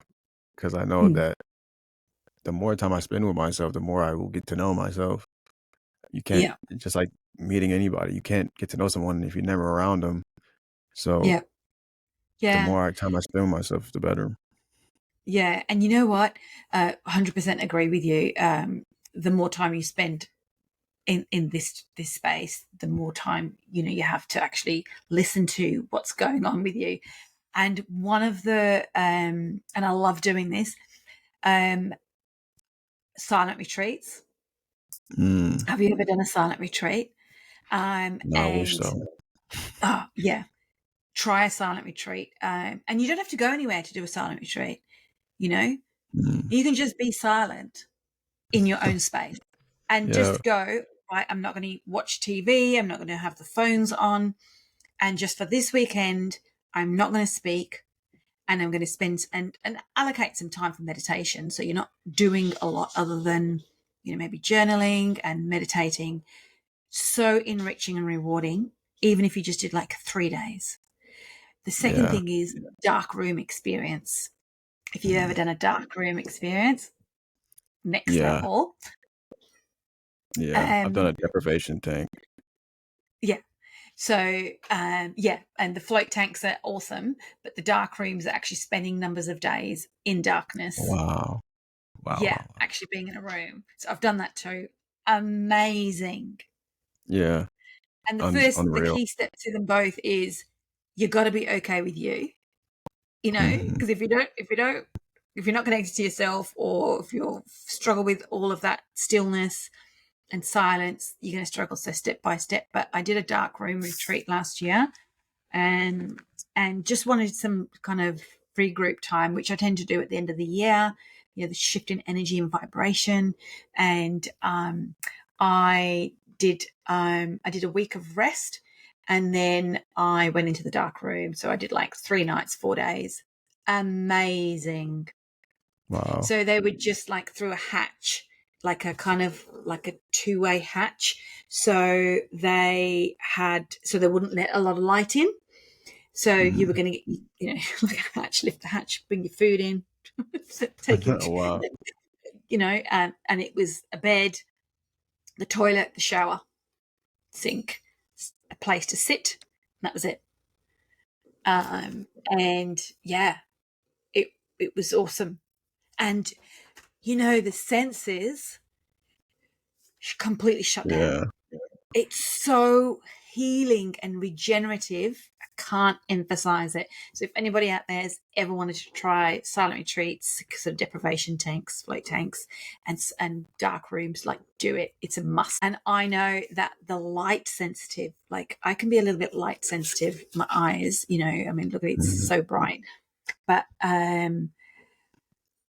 I had my sunnies on when I left the room, and it was probably about midday, and I had to be guided up because I couldn't open my eyes fully, because our eyes and our brains are taking in so much through our eyes, so much information and so much, right? yeah, That my brain was just, and I literally had like an eyeball headache for about 2-3 weeks after the experience. wow, Just shows you how intensely the eyes work, how hard they work visually, yeah, and all that yeah. scrolling people do. Oh, man, yeah, Insane. When you apply it, right, to scrolling and all the information and the words you're reading and the music and the people talking, scroll, scroll, scroll.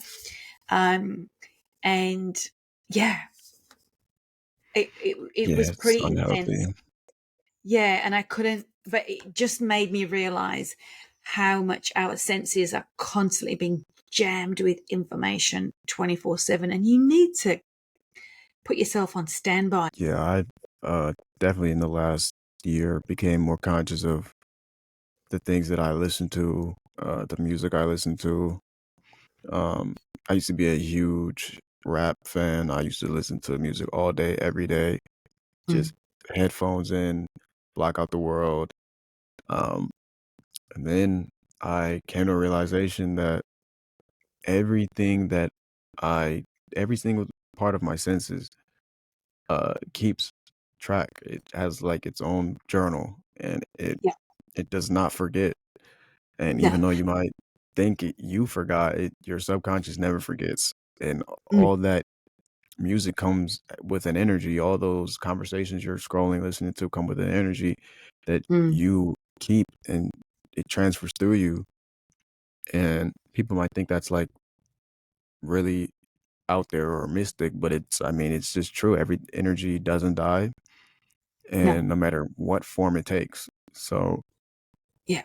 I think Yeah. that's big. Yeah. Totally. And that is so. It's and it is going back to this. What you're feeding yourself mentally, emotionally, spiritually, physically. And choose it wisely. And I also learned that a long time ago. You're going to laugh at this because I love every genre of music except for opera. Mhm. But I just don't get the opera thing. But I love like heavy metal and heavy rock, right? And so, and then Mhm. I realized, man, this music is so angry. It's really Yeah. angry. It's so angry. And rap can be really angry too, right? Yes, very I'm much. pissed off with the world and I've got this chip on my shoulder and, all of this. And Mhm. yeah, and I'm just thinking it's like, if you look at a baby and you go, oh, let the baby watch violent videos, movies. We're the same. That should never stop. We we absorb all of that energy of that music and of that talk, and even like me talking now, that's my vibration communicating. It's the expression of my soul, and I'm receiving it from you too. And it's so important that how we fill our time, what we read, what we see, that you want it to be Yeah. something that's expanding and enriching your life, not shrinking Yeah. it. And yeah, and I find that sometimes I don't want to listen to music. I went from a big music player to actually not having music on, like quite now. Um, I actually, because not having the music on means I can hear the sounds of the birds and the wind in the Yeah. trees and the waves. I can hear the waves, and I want to hear that. That is music. That's Mother Yeah. Nature's music, and I want that to be nourishing me. Um, and like meditation music, it Mhm. mimics nature. Like you hear all the waterfalls and or Yeah. birds, and I'm like, I'm living in a meditation sequence. So Yeah. I want to have that to enrich. There's a reason we do that, is because um, it starts to, in our mind, we start to visualize nature. We start to feel more grounded because we're visualizing nature. We're feeling a sense of nature because we're hearing nature. So our senses are working to create that feeling of feeling, relaxed state and more mindful, and so Yeah. yeah. And then when I think about the angry music and loud music and like even like, yeah, rave or house, or again, I've loved them all, but there's a time and a place for them. Like if I need to stay Yeah. awake and I'm driving home and it's late, I need the heavy music. I need to be Yeah. like focused and going, focus. I don't want to be listening to, a podcast where I'm like, I don't even know what you just said. I'm tired of the voice. Yeah. Yeah. So it is, again, back to that, what we feed ourselves to Yeah. expand our energy. Yeah. Music is a drug. It can be abused. And a lot of people think that would sound crazy, but I mean, anything that is external that causes you to have a hormonal reaction is by definition a drug. So music is a drug. It Yeah. depending on what genre of music you listen to, you'll feel a certain way.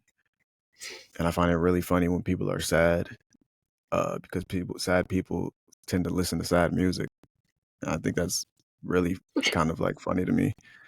It's like, I thought you don't like. I know. It's weird. I, And then if you're happy, you I listen to happy yeah. music. Yeah, I It's hear you. weird. And I have got, especially my workshops, because when I'm working with people and I want to have that background sound, I'm very aware because people are open, their mind's open, that we're doing some heavy work, and I'm very conscious of the playlist. So I have playlists for different aspects of workshops, because of the energy shifts I want to help support them to drive that change. And you're exactly right, sad people listen to that sad music, or heartbreaks, right? What is it with heartbreaks? Mhm. You have a breakup Yeah. and then you listen to depressing music to make you feel worse. Like, what Yeah. is that? I don't know what that is. I've definitely I done don't it. Man, I I've don't done know. it too. You feel terrible, don't you? When you're like crying and you're like, man, I feel terrible. This life sucks. And then, Yeah. I mean, yeah, do it for a little while. It makes sense because you kind of want to be understood, and different lyrics appeal to you. Mhm. But if you're doing it a year, 6 months after whatever, then there's something not right Yeah. there. Because it's a grief. It's grief, right?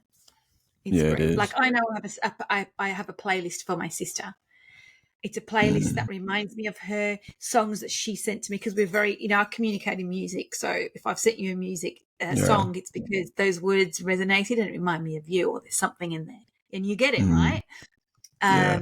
And I have a playlist for my music, to do with my sister, and it was through all aspects of my grief and also living, because she would send me Yeah. music, and it was like, so that song, when I hear that song, it reminds me of her, and certain bands that I just think, artists that I thought were, oh god, they're awful, but I listen to them because Yeah. they remind me of her, because she used to rave about them, right? But Yeah. so it can uplift you, it can make you feel depressed, it can make you feel angry, and it's just, yeah, it's a mood lifter, isn't it? You're right, it's a drug, it's a mood shifter. Same as food. Yeah. Yes, it is. Food especially. Yeah. Yeah, I have a funny relationship with food. Like I just eat anything that's tasty. Like I'm terrible. I've become a lot more conscious of what I eat as of recently, but overall in my life, I just tend to gravitate toward what tastes good. Yeah, yeah, and of course we do. We want to gravitate as human beings towards anything that tastes good, feel good, makes us feel good, and Yeah. yeah, and that's what we do. That's the makeup of human nature. Some of us, majority of us, right? I learned something whilst I was doing my studying in yoga, and there's a big component of Ayurveda in there. The sister Mm. science of yoga, and you hear it all the time, and it's a cliched meme, and it's, you are what you eat. And Mhm. until I learnt the technical parts of what that actually meant, it was meaningless, right? So when I learnt the Right. science behind you are what you eat, I was just like, man, that is, and when I think about pregnancy and babies being created, so our Yeah. creation, it's being made from the food that you eating, that the mother is eating in her environment, and that child is growing in utero from the very things that you are eating. Like, I've just eaten a banana, and that banana has broken down and is a part of me. Like, Yeah. it's That in and of insane. itself is insane. Yeah, and if you're wondering why you have no vitality, and then you look at your diet and it's dead food, which Yeah. is generally highly processed, nutrient dense, like nutrient, they have no nutrients at all. It's not living food like, plants and alive Mhm. foods. Then yeah, that would be probably a good clue as to sickness, and why you're lacking in energy, and the brain isn't. It's like people that don't drink water. I just don't get those human beings either. Oh man, that's my favorite You gotta drink. tell me you don't drink water. That's the best drink in the world to me. Oh, good. Yeah, it totally is, But there are people out there that struggle drinking any water, and they just drown themselves with coffee. And I'm like, coffee is Yeah. like the worst thing ever. And fortunately, I don't have a addictive personality. Mhm. Um, And Very so fortunate. I was, yes. So I was, and people go, no, really you? And I'm like, what do you mean, no, really you? What is this? What am I giving off that you think that Yeah. I would have experimented in so many drugs? I'm like, dudes, no. So I don't feel really proud of that. And alcohol, yeah, smoked, yeah, when I was at uni, stressful times. But I'm like, as soon as I know I'm addicted to something, I'm like, no way, that's not going to happen. And then I go Mm, to the source, I work on myself and figure out the source of what is happening to me emotionally and mentally. That's I'm relying on this so much, and I will deal with it. I've done that with yeah. like not just those stuff, but even potato chips. Because I Yeah. can tell you, potato chips are pretty good, man. I would agree. I would They definitely are agree. pretty good, but I realized there was a point that I was just eating one too many potato chips. And so I Yeah. did a process. I had a look at that, and it went back to my childhood. It was a comfort food, of times of wanting comfort. So Yeah. when you look at and looking at love and self love, and how much love do we receive? How much love were we Mm, given and shown, to how much we then give out, and how much are we willing to receive, right? And that the universe is abundant with love. And when yes, there's it a is. lack of love, we all sorts of things happen. And so there was a lot of lack of love in my childhood. So and I'd never had like any addictive food tendencies either, but that comfort moment was around when I wanted to feel homely, and Yeah. as a growing up homely feeling, it was the potato chips. So I got rid of that, Yeah. and I literally have not had that brand, that type of potato chip ever again. It's been a few years now, so I feel really proud That's of that. good. That once you work on that and heal that wound to that level, and you know that this is wow, so feeling like this then causes me to eat this food. That's insane. Yeah. Like, I wish I could say the same. I have a very addictive personality, but I'm glad that I'm aware of it. So, yeah, a lot of people have it and don't even know that they have an addictive personality. But I knew very early on in my life, even like in elementary school, I knew that anything that I put my mind, I will be stuck on for a very, very long time. yeah. So then, Mm. knowing that though, I've more recently learned to give it a trajectory instead of just being at the mercy Mm. of it, applying myself to things that, because it really, it doesn't matter what it is when it comes to me. It doesn't, anything that I spend an extended amount of period of time on, I will become addicted to, and no matter what it is. So I try to make sure that I'm always fosters growth instead of Yeah, destruction. perfect. Yeah, but it's good that you realize that, and that you are aware, and then you're able to shift your focus into something that was serving you, as opposed to something that could destroy you. Because a lot of people, like you Yeah. say, they don't know that, and they have destructive behaviors, and they just don't even realize. They don't realize they're the cause of Yeah. their own pain, because they're in their bubble of pain so much, and they don't know how to let go of it either. Um, and so, yeah, again, human behavior. And if it does all go back to, if I don't know myself, I can destroy myself as easily as lift myself. Yeah. It's yeah. Yeah, which Yeah. side of the It's fence do just you as want to be on, easy. right? Right. Choices you make are going to lead down two paths, either to lift you or to destroy you, or and it's self responsibility. I ask myself these questions when I'm going through a hard time, or when there's a growth process for me. What choices am I making today? The choices are, and what decisions am I making? So it's choices and decisions am I making today that are going to affect the outcome of my future. Like, is Mhm. this what I'm doing right now taking me to where I want to be? Because if you're doing Right. that and it's not taking you to where you want to be, you got to stop doing it. And if Mhm. there's a reason why you feel you can't stop doing it, you need to dig. And so I've done that. I've done that. I've done that. I grew up in a high stress environment, and Mhm. what I realized, so I have this behavior where I don't do anything until the last minute. And this is going to Yeah. relate to people out there. You know, the assignment's going Yeah. to be in, you're not going to start till 3 days before it's due to be in. And it's a big one. It's 30% of your marks are going to be on it, right? Mhm. And then you're going to do pull all-nighters. But Yeah. when you do it, when you've done that assignment at the end of it, you feel like a champion. I feel like Rocky Balboa running up those steps, right? I'm like, Yeah. I'm done. And Yeah. I'm like, yeah, I aced it. Because I didn't have the ability to pace myself, to not do anything without the huge amount of stress that was involved. And I Yeah. realized that was in my work life when I was doing audit reports, and then I could see it filtering through, and I'm like, what are you doing? What are you doing? You've got that deadline. What are you? And so there was what are you doing? Oh no, we're good. We got 5 days. What are you doing? 4 days. You need to do, and then boom, and then you feel like you don't need to do anything Yeah. for a few days later because you just ace this by Mhm. jamming 2 weeks worth of work in 3 days and nights, and you feel like a legend. Yeah. And it's like such a false sense of, I-ness. Like, what?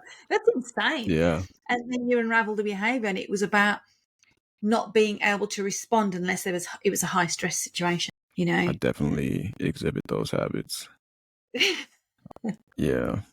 I'm definitely a huge procrastinator, and I think it's exactly to I think it's exactly what you just alluded to is that high stress Yeah. environment that it's weird. Like you would think that people that want the easiest route and would take up all the time they need to do something, but it just doesn't No, work out that way. no, it's our internal drivers, and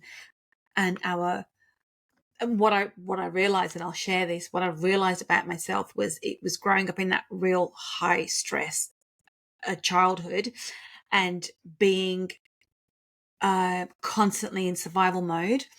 And so that thrill, that adrenaline rush that you get of being in survival when you're Yeah. no longer in survival is what you then start to recreate, because you don't know what it's not like to be in survival. You just don't know a life Yeah. unless you're in survival. And I was like, man, big, Yeah. it was so huge, right? And then I was like, man, yeah. And again, self-mastery is the key to understanding how and why you do the things that you do. Yes. And once you know that, you can't unknow that, right? So now I've told you that, Noah, when you Mhm. do that again, you're going to know what you're doing even more. And Yeah. eventually you're going to go, okay, I need to stop this because I'm not surviving anymore. I'm all good. Yeah. Or I need to Yeah. change this to stop me being in survival. And you're going to go and change it. And it's huge. The impact on your life is huge. And then I was able to kind of rolled in that was never the fear of failure. It was the fear of shining, Yeah. I fear think of that's what it doing is. something Yeah. amazing, right? So the end Yeah. result, so I aced the assignment because, yeah, I'm clever. I'm clever, but I wouldn't apply myself because only enough to get by, to get the good grades, but I was never an A grader, right? But I could Mhm. get them. But because I didn't have an environment where I was able to live life, I would spend the other percentage of my time to experience and live life and just do enough to get by in my studies. Yeah. That was my formula, because I grew up in Yeah. an abusive environment, so I was never allowed to do anything and completely controlled. And so when study was freedom, Yeah. because that's one thing my parents encouraged, as awful as that environment was if you don't study, what do there is no place for you. That was the only Yeah. thing that you were allowed to do, study. So I just studied, so I went to college, and I, when I, and yeah, so that was freedom. So in starting to know who I was, I was spending this amount of time doing my studies. And then it was like social environment, because I was brought up without a social environment. We weren't allowed to Yeah. have friends growing up. Oh wow. Yeah. So it was like, you go to school, you come straight back. You do not have friends. Friends don't come over. You don't speak to friends. Friends weren't allowed to contact us. Nothing. It was, and Wow. as a child's environment, that's so harmful to their social abilities and their cognitive skills and our developmental Hmm. stages, right? Yeah. Obviously, as a child, I didn't know that. I wasn't going to go to my friend's Hmm. dad's school. Yeah, it'd be like slap, but I understand that. I realize that. So Yeah. when I had the freedom of going out and there wasn't the school time, like it wasn't compulsory, because further education and higher education is choice, right? We choose. We can either drop out at school and go get a job or do nothing, or we just continue. And then after school, the compulsory education, it's like choice.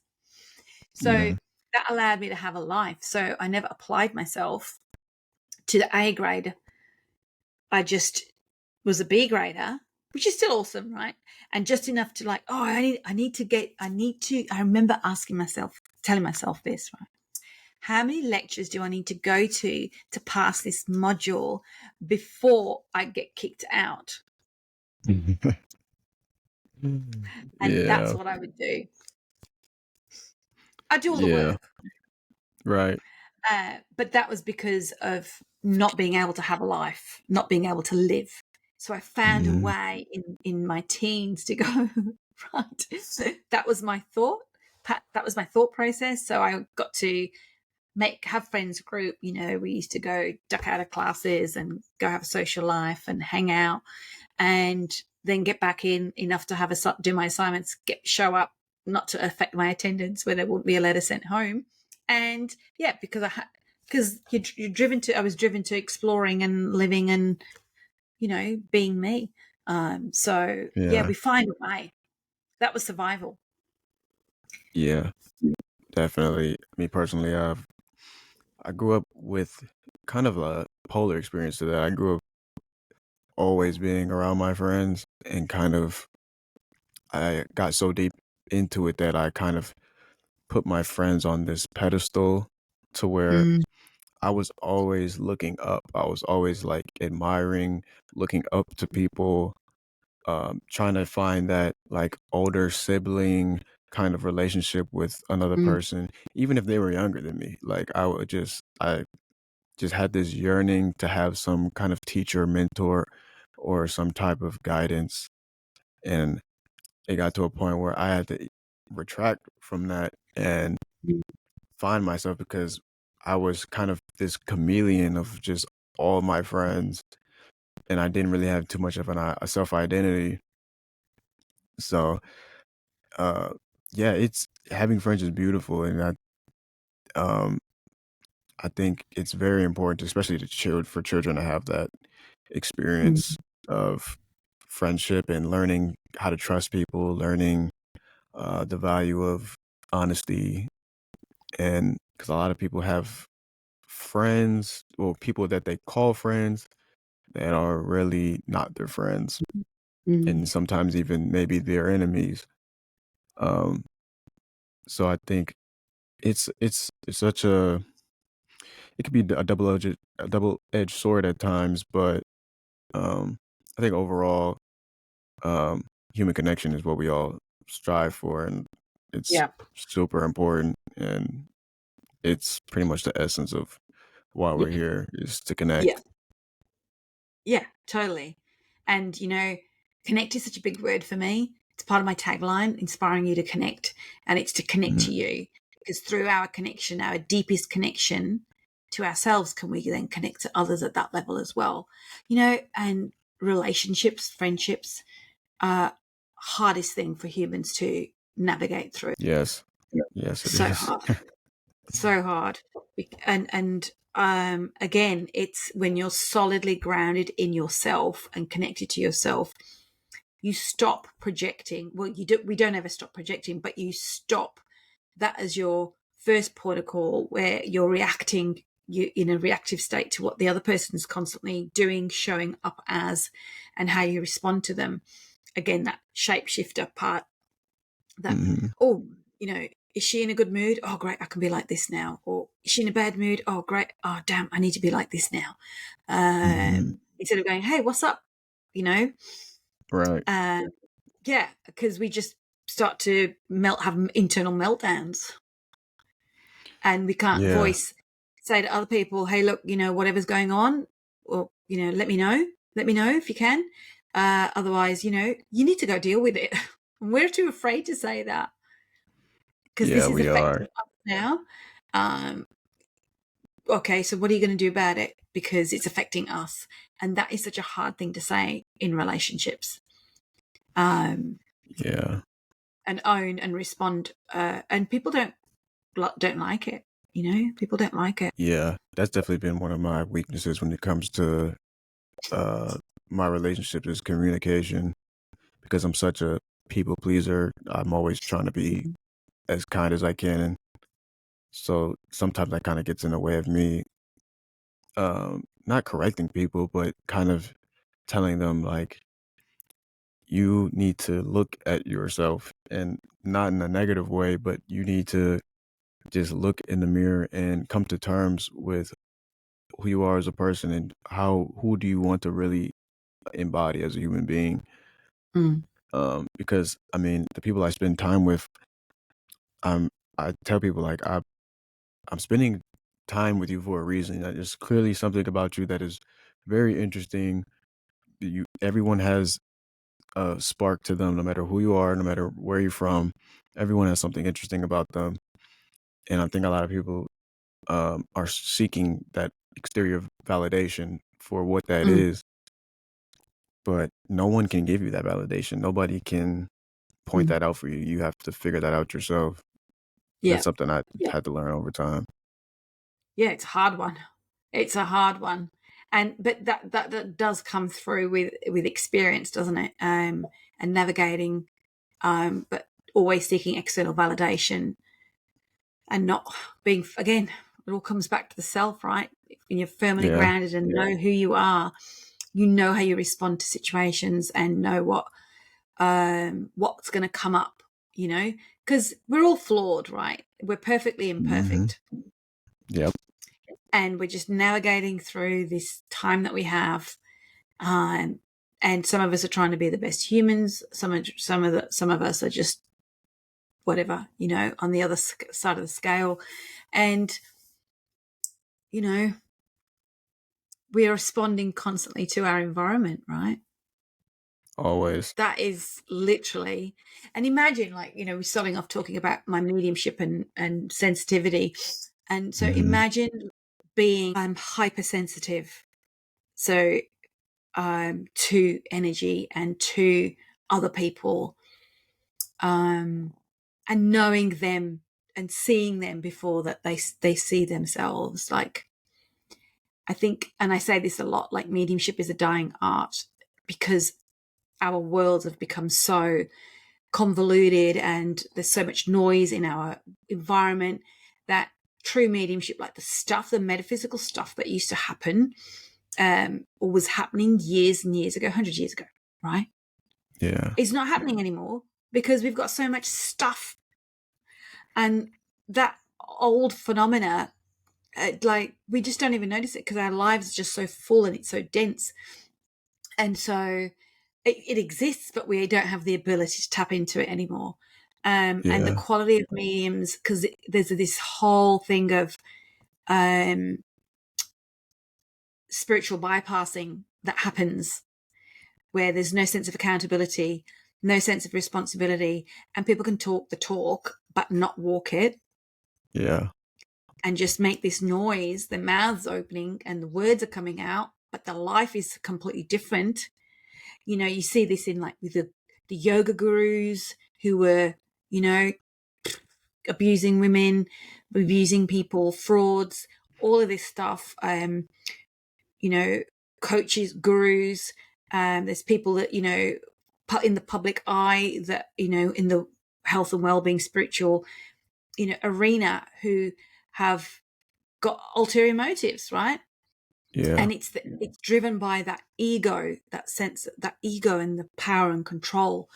and it's having that fine balance. I'm like, if I'm not powerful in myself, if I can't shift my own personal state and feel in my power, I sure as hell aren't going to work with you, you know. Right. I mean, I've had days where Right. I'm like low in energy and I'm like, I can't do this today. And I will message that client and say, oh, we need to reschedule because, and I will own it because I'm feeling low in energy and I'm feeling, not that I'm unwell, but my energy is low, man.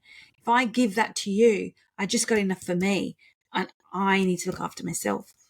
So, and, you come from that intention, people will understand. And when you're working with people, you're holding space. You're tuning in to them. You're tuning into their energy. That requires a huge amount of battery power, from Yes, it sleeping does. well the night before, eating well, make sure you've had this, and then you work with people. But how many people do that? I don't know. I know what I do, Yeah, I definitely experienced that, especially with podcasting. There's been days I've woken up and felt kind of guilty because I'm not all the way there, or I feel like I'm 50%, and I don't want to. Belittle somebody's time with not being fully present. So it's kind of like but it also reinforces the fact of how much I need to take care of myself so that I can be there for Yeah. other people. Yeah, and it's showing up, right? Showing up, and I love that about your message to me about if you can't make it, can you let me know? Because again, time is something you can't take back, and Yeah. you know, and showing up, and showing up and being accountable is such a big thing for us to kind of navigate through as well. Again, a lot of the time, if you're not showing up for yourself, you're not going to have any results. You're not going to get anywhere. And again, from experience, showing up for myself has been such a big lesson. There's so many learnings in showing up for myself that it is not going to be anybody else that saves you, is going to do it for you. Right. Oh man. Do you know what, Noah? I don't know if you know what you know about the Indian culture, but as an Indian woman, we are brought up on this dream. If you've ever watched a Bollywood movie, there is a dream that this dreamy guy is going to come and save you. Mm. And your life starts the moment that you get married to him. That is the Okay. lie all Indian girls are sold. It's so terrible. So working, there's no point working. There's no point getting an education because when you get married, you're not going to be working. Right. Which is why the girl child was never educated, because she was just going to be the homemaker. Right. And fighting those cultural beliefs and value systems is really, like, it's still going on today. It's not like they've gone. It's still happening. And I know in terms of how, when you're working on yourself, how much it impacts on your ability to have relationships, to have social relationships, to have a romantic relationship, right? Because he's brought up, the guys are brought up, you're everything. The son is everything. And she's going to do everything, but Right. you're everything. Yeah, yeah. So the boy child is Wow. literally like a demigod.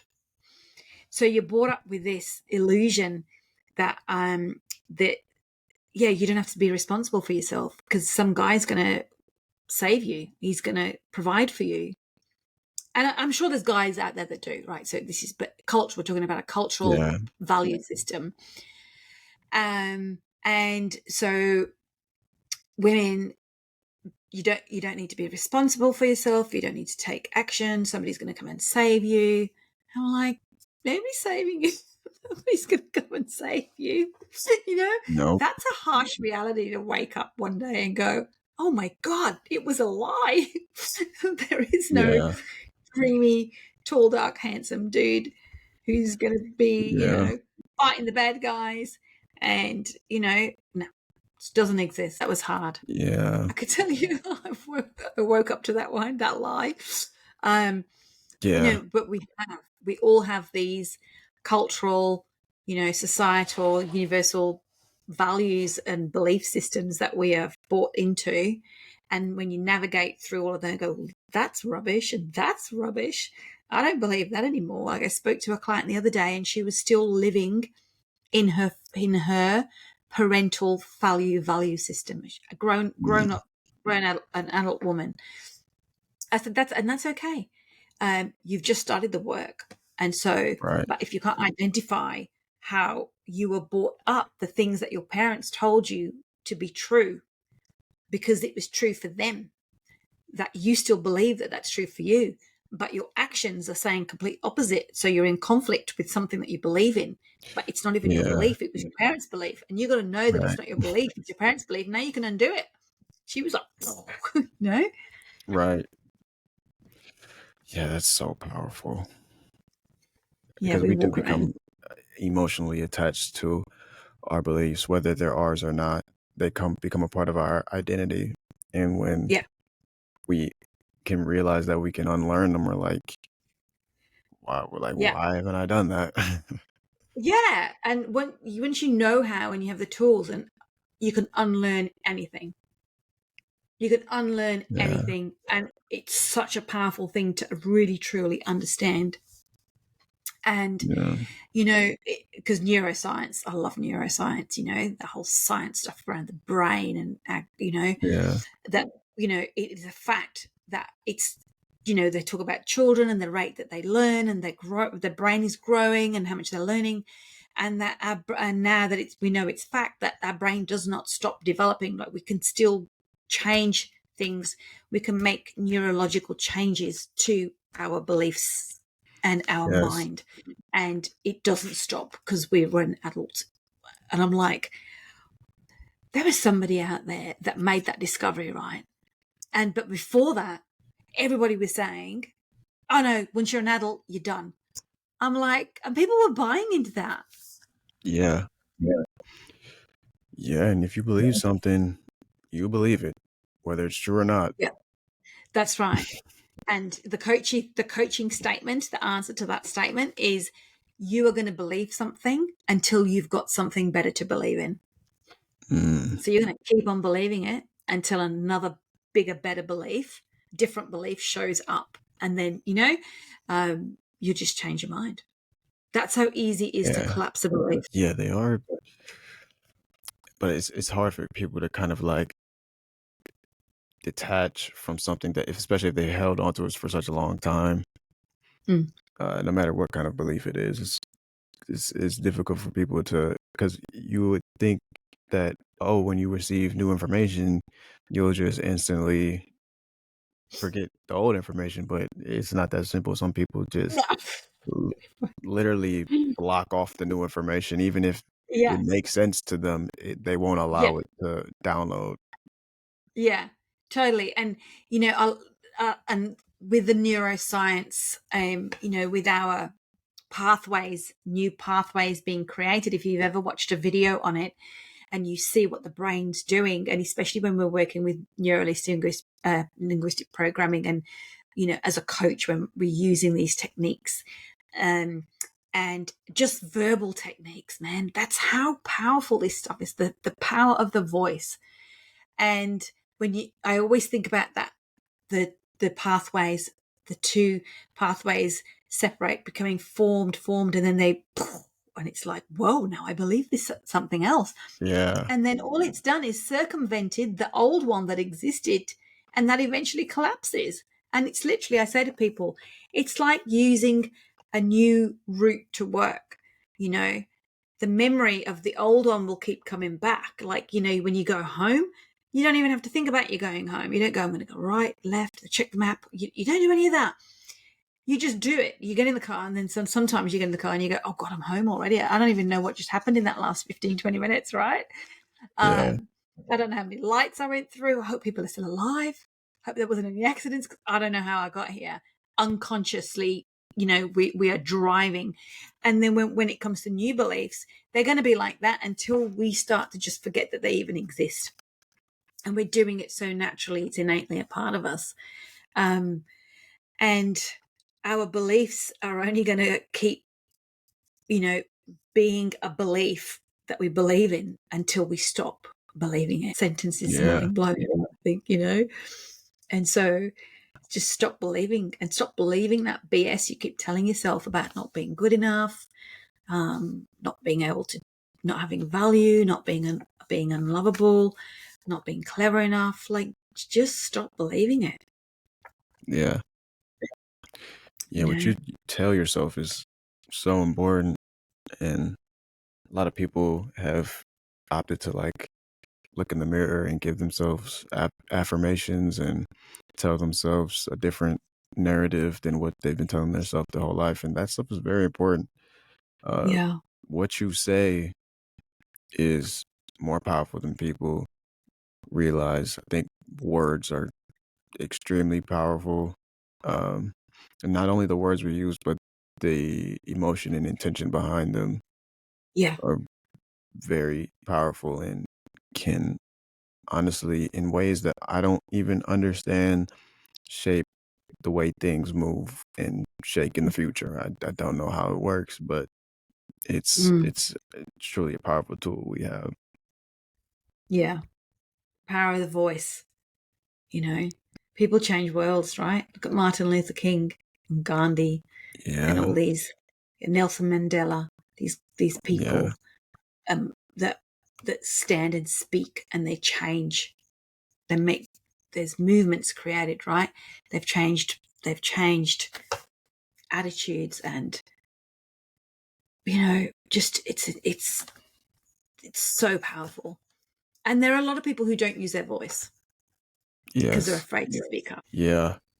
That's a big reason why I started a podcast in and of itself, just to give people voices that feel like they either didn't have one before or maybe felt like they weren't being heard, or Mm, even if even if they've they have a voice and they're in a blessed position where they can make change.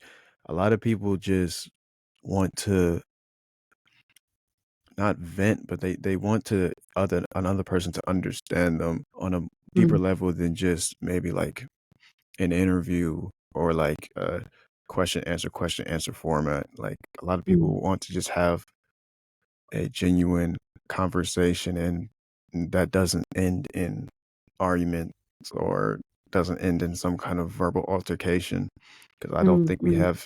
we don't practice that enough. A lot of our No, verbal practices end up in two people disagreeing. yeah. Yeah, and it is the art of communication, right? It is listening, because communication, people think, is just about speaking, but it's also how am I receiving what you're saying back to me, um, and um, and again, what you said about it's when you're speaking and the intention behind it, the emotions and intention. It's also the emotion and intention behind listening, and how you're receiving information Yeah, as well. Yeah.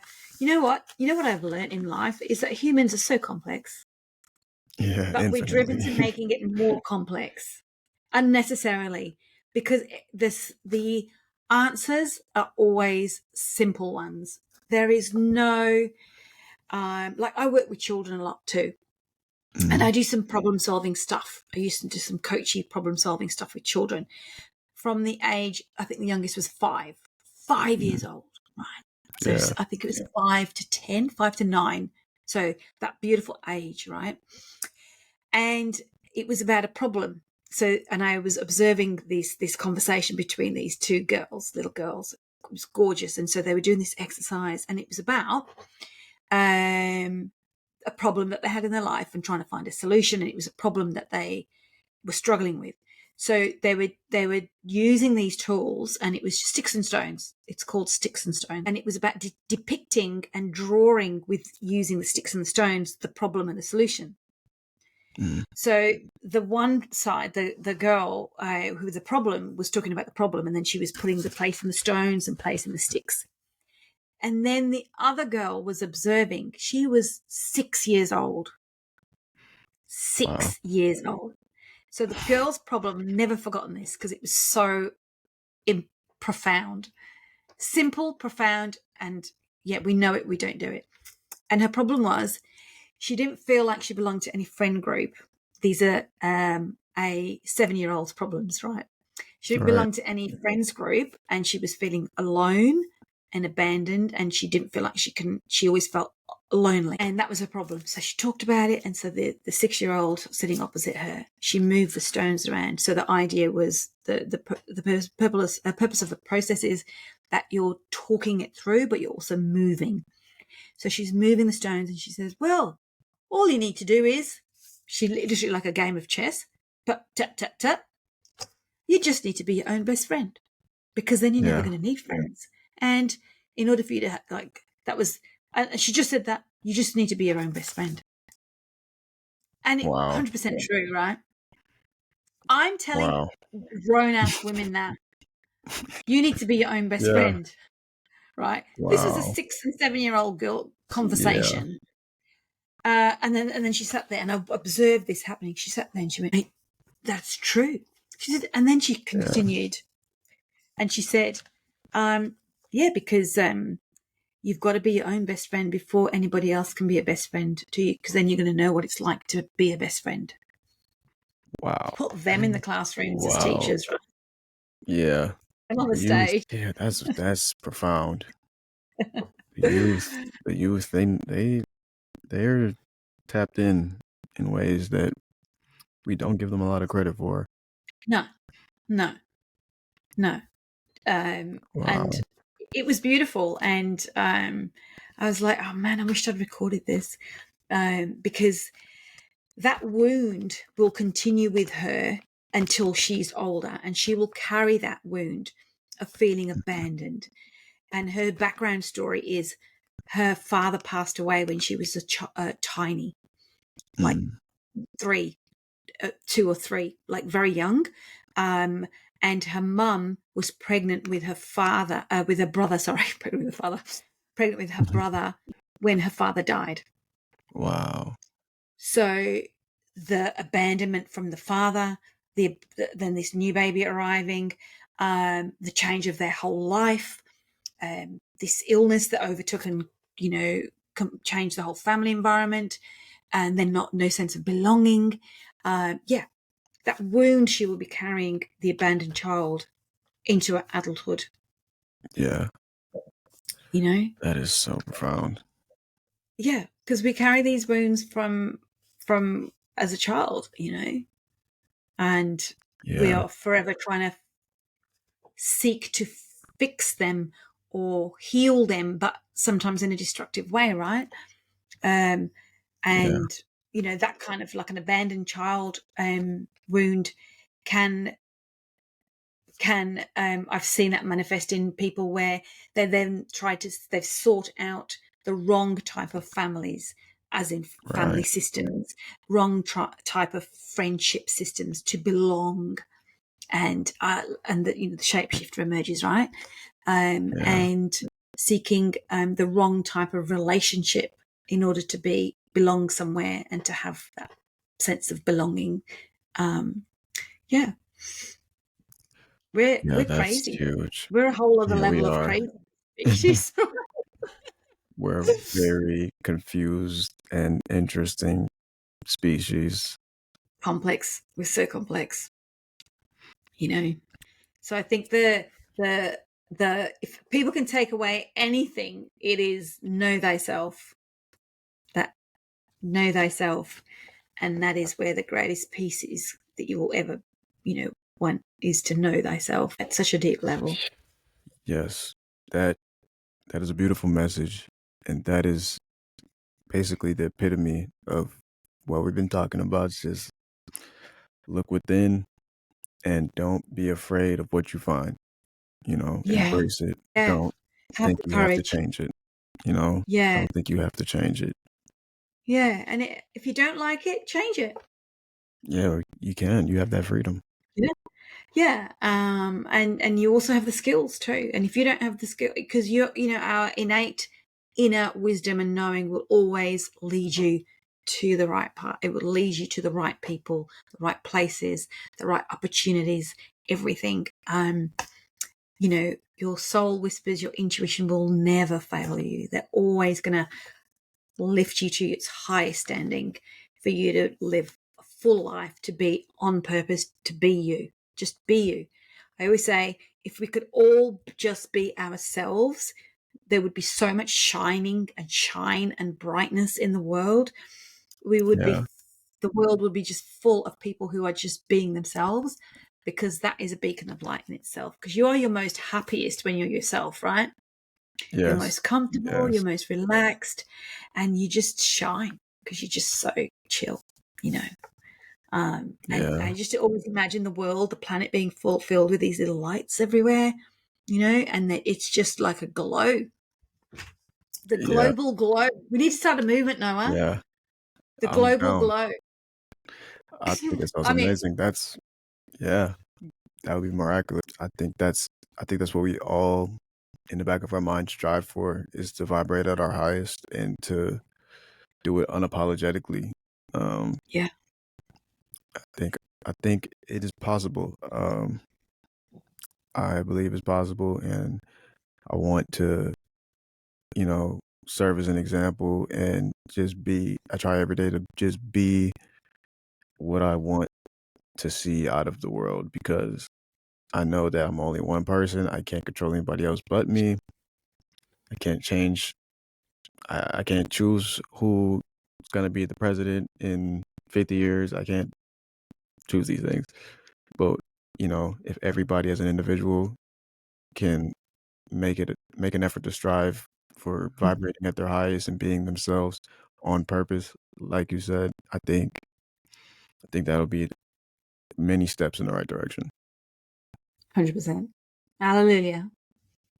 Yes, yes, um, indeed.